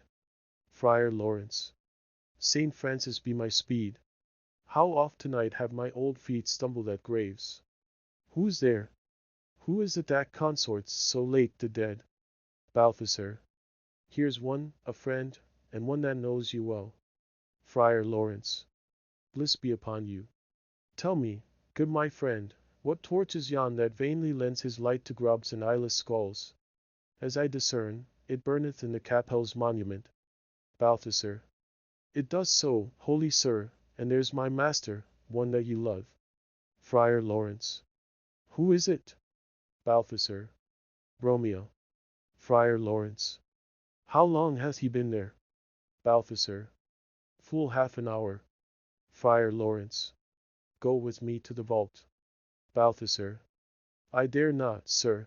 My master knows not but I am gone hence, and fearfully did menace me with death if I did stay to look on his intents. Friar Lawrence. Stay then, I'll go along. Fear comes upon me. Oh, much I fear some ill unlucky thing. Balthazar. As I did sleep under this yew tree here, I dreamt my master and another fought, and that my master slew him. Friar Lawrence. Romeo. Advances. Alack, alack, what blood is this which stains the stony entrance of this sepulchre? What mean these masterless and gory swords to lie discolored by this place of peace? Enters the monument. Romeo. Oh, pale. Who else? What, Paris too? And steeped in blood? Ah, what an unkind hour is guilty of this lamentable chance! The lady stirs. Juliet wakes and stirs. Juliet. O comfortable friar, where is my lord? I do remember well where I should be, and there I am. Where is my Romeo? Noise within. Friar Lawrence. I hear some noise. Lady, come from that nest of death, contagion, and unnatural sleep. A greater power than we can contradict hath thwarted our intents. Come, come away. Thy husband in thy bosom there lies dead, and Paris too. Come, I'll dispose of thee among a sisterhood of holy nuns. Stay not to question, for the watch is coming. Come, go, good Juliet. I dare no longer stay. Juliet. Go, get thee hence, for I will not away. Exit Friar Lawrence. What's here? A cup clasped in my true love's hand? Poison, I see, hath been his timeless end. O churl! Drink all, and left no friendly drop to help me after? I will kiss thy lips. Haply some poison yet doth hang on them, to make me die with a restorative. Kisses him. Thy lips are warm. First watch. Within. Lead, boy. Which way? Juliet. Yeah, noise? Then I'll be brief. O happy dagger! Snatching Romeo's dagger. This is thy sheath. Stabs herself their rest, and let me die. Falls on Romeo's body and dies. Enter watch with the page of Paris. Page. This is the place. There, where the torch doth burn. First watch. The ground is bloody. Search about the churchyard. Go, some of you, who are you find attached. Exeunt some of the watch. Pitiful sight! Here lies the county slain, and Juliet bleeding, warm, and newly dead, who here hath lain this 2 days buried. Go tell the prince, run to the Capulets. Raise up the Montagues, some others search. Exeunt others of the watch. We see the ground whereon these woes do lie, but the true ground of all these piteous woes we cannot without circumstance descry. Re-enter some of the watch with Balthazar. Second watch. Here's Romeo's man. We found him in the churchyard. First watch. Hold him in safety till the prince come hither. Re-enter others of the watch with Friar Lawrence. Third watch. Here is a friar that trembles, sighs, and weeps. We took this mattock and this spade from him as he was coming from this churchyard side. First watch. A great suspicion. Stayed the friar too. Enter the prince and attendants. Prince. What misadventure is so early up, that calls our person from our morning's rest? Enter Capulet, Lady Capulet and others. Capulet. What should it be that they so shriek abroad? Lady Capulet. Oh, the people in the street cry Romeo, some Juliet, and some Paris, and all run with open outcry toward our monument. Prince. What fear is this which startles in our ears? First watch. Sovereign, here lies the county Paris slain, and Romeo dead, and Juliet dead before, warm and new killed. Prince. Search, seek, and know how this foul murder comes. First watch. Here is a friar, and soldered Romeo's man, with instruments upon them fit to open these dead men's tombs. Capulet. O heaven! O wife, look how our daughter bleeds. This dagger hath missed in, for lo, his house is empty on the back of Montague, and it missheathed in my daughter's bosom. Lady Capulet. O me! This sight of death is as a bell that warns my old age to a sepulchre. Enter Montague and others. Prince. Come, Montague, for thou art early up, to see thy son and heir more early down. Montague. Alas, my liege, my wife is dead tonight. Grief of my son's exile has stopped her breath. What further woe conspires against mine age? Prince. Look, and thou shalt see. Montague. O thou untaught! What manners is in this, to press before thy father to a grave? Prince. Seal up the mouth of outrage for a while, till we can clear these ambiguities, and know their spring, their head, their true descent, and then will I be general of your woes, and lead you even to death. Meantime forbear, and let mischance be slave to patience. Bring forth the parties of suspicion. Friar Lawrence. I am the greatest, able to do least, yet most suspected, as the time and place doth make against me, of this direful murder. And here I stand, both to impeach and purge myself condemned and myself excused. Prince. Then say at once what thou dost know in this. Friar Lawrence. I will be brief, for my short date of breath is not so long as is a tedious tale. Romeo, there dead, was husband to that Juliet, and she, there dead, that Romeo's faithful wife.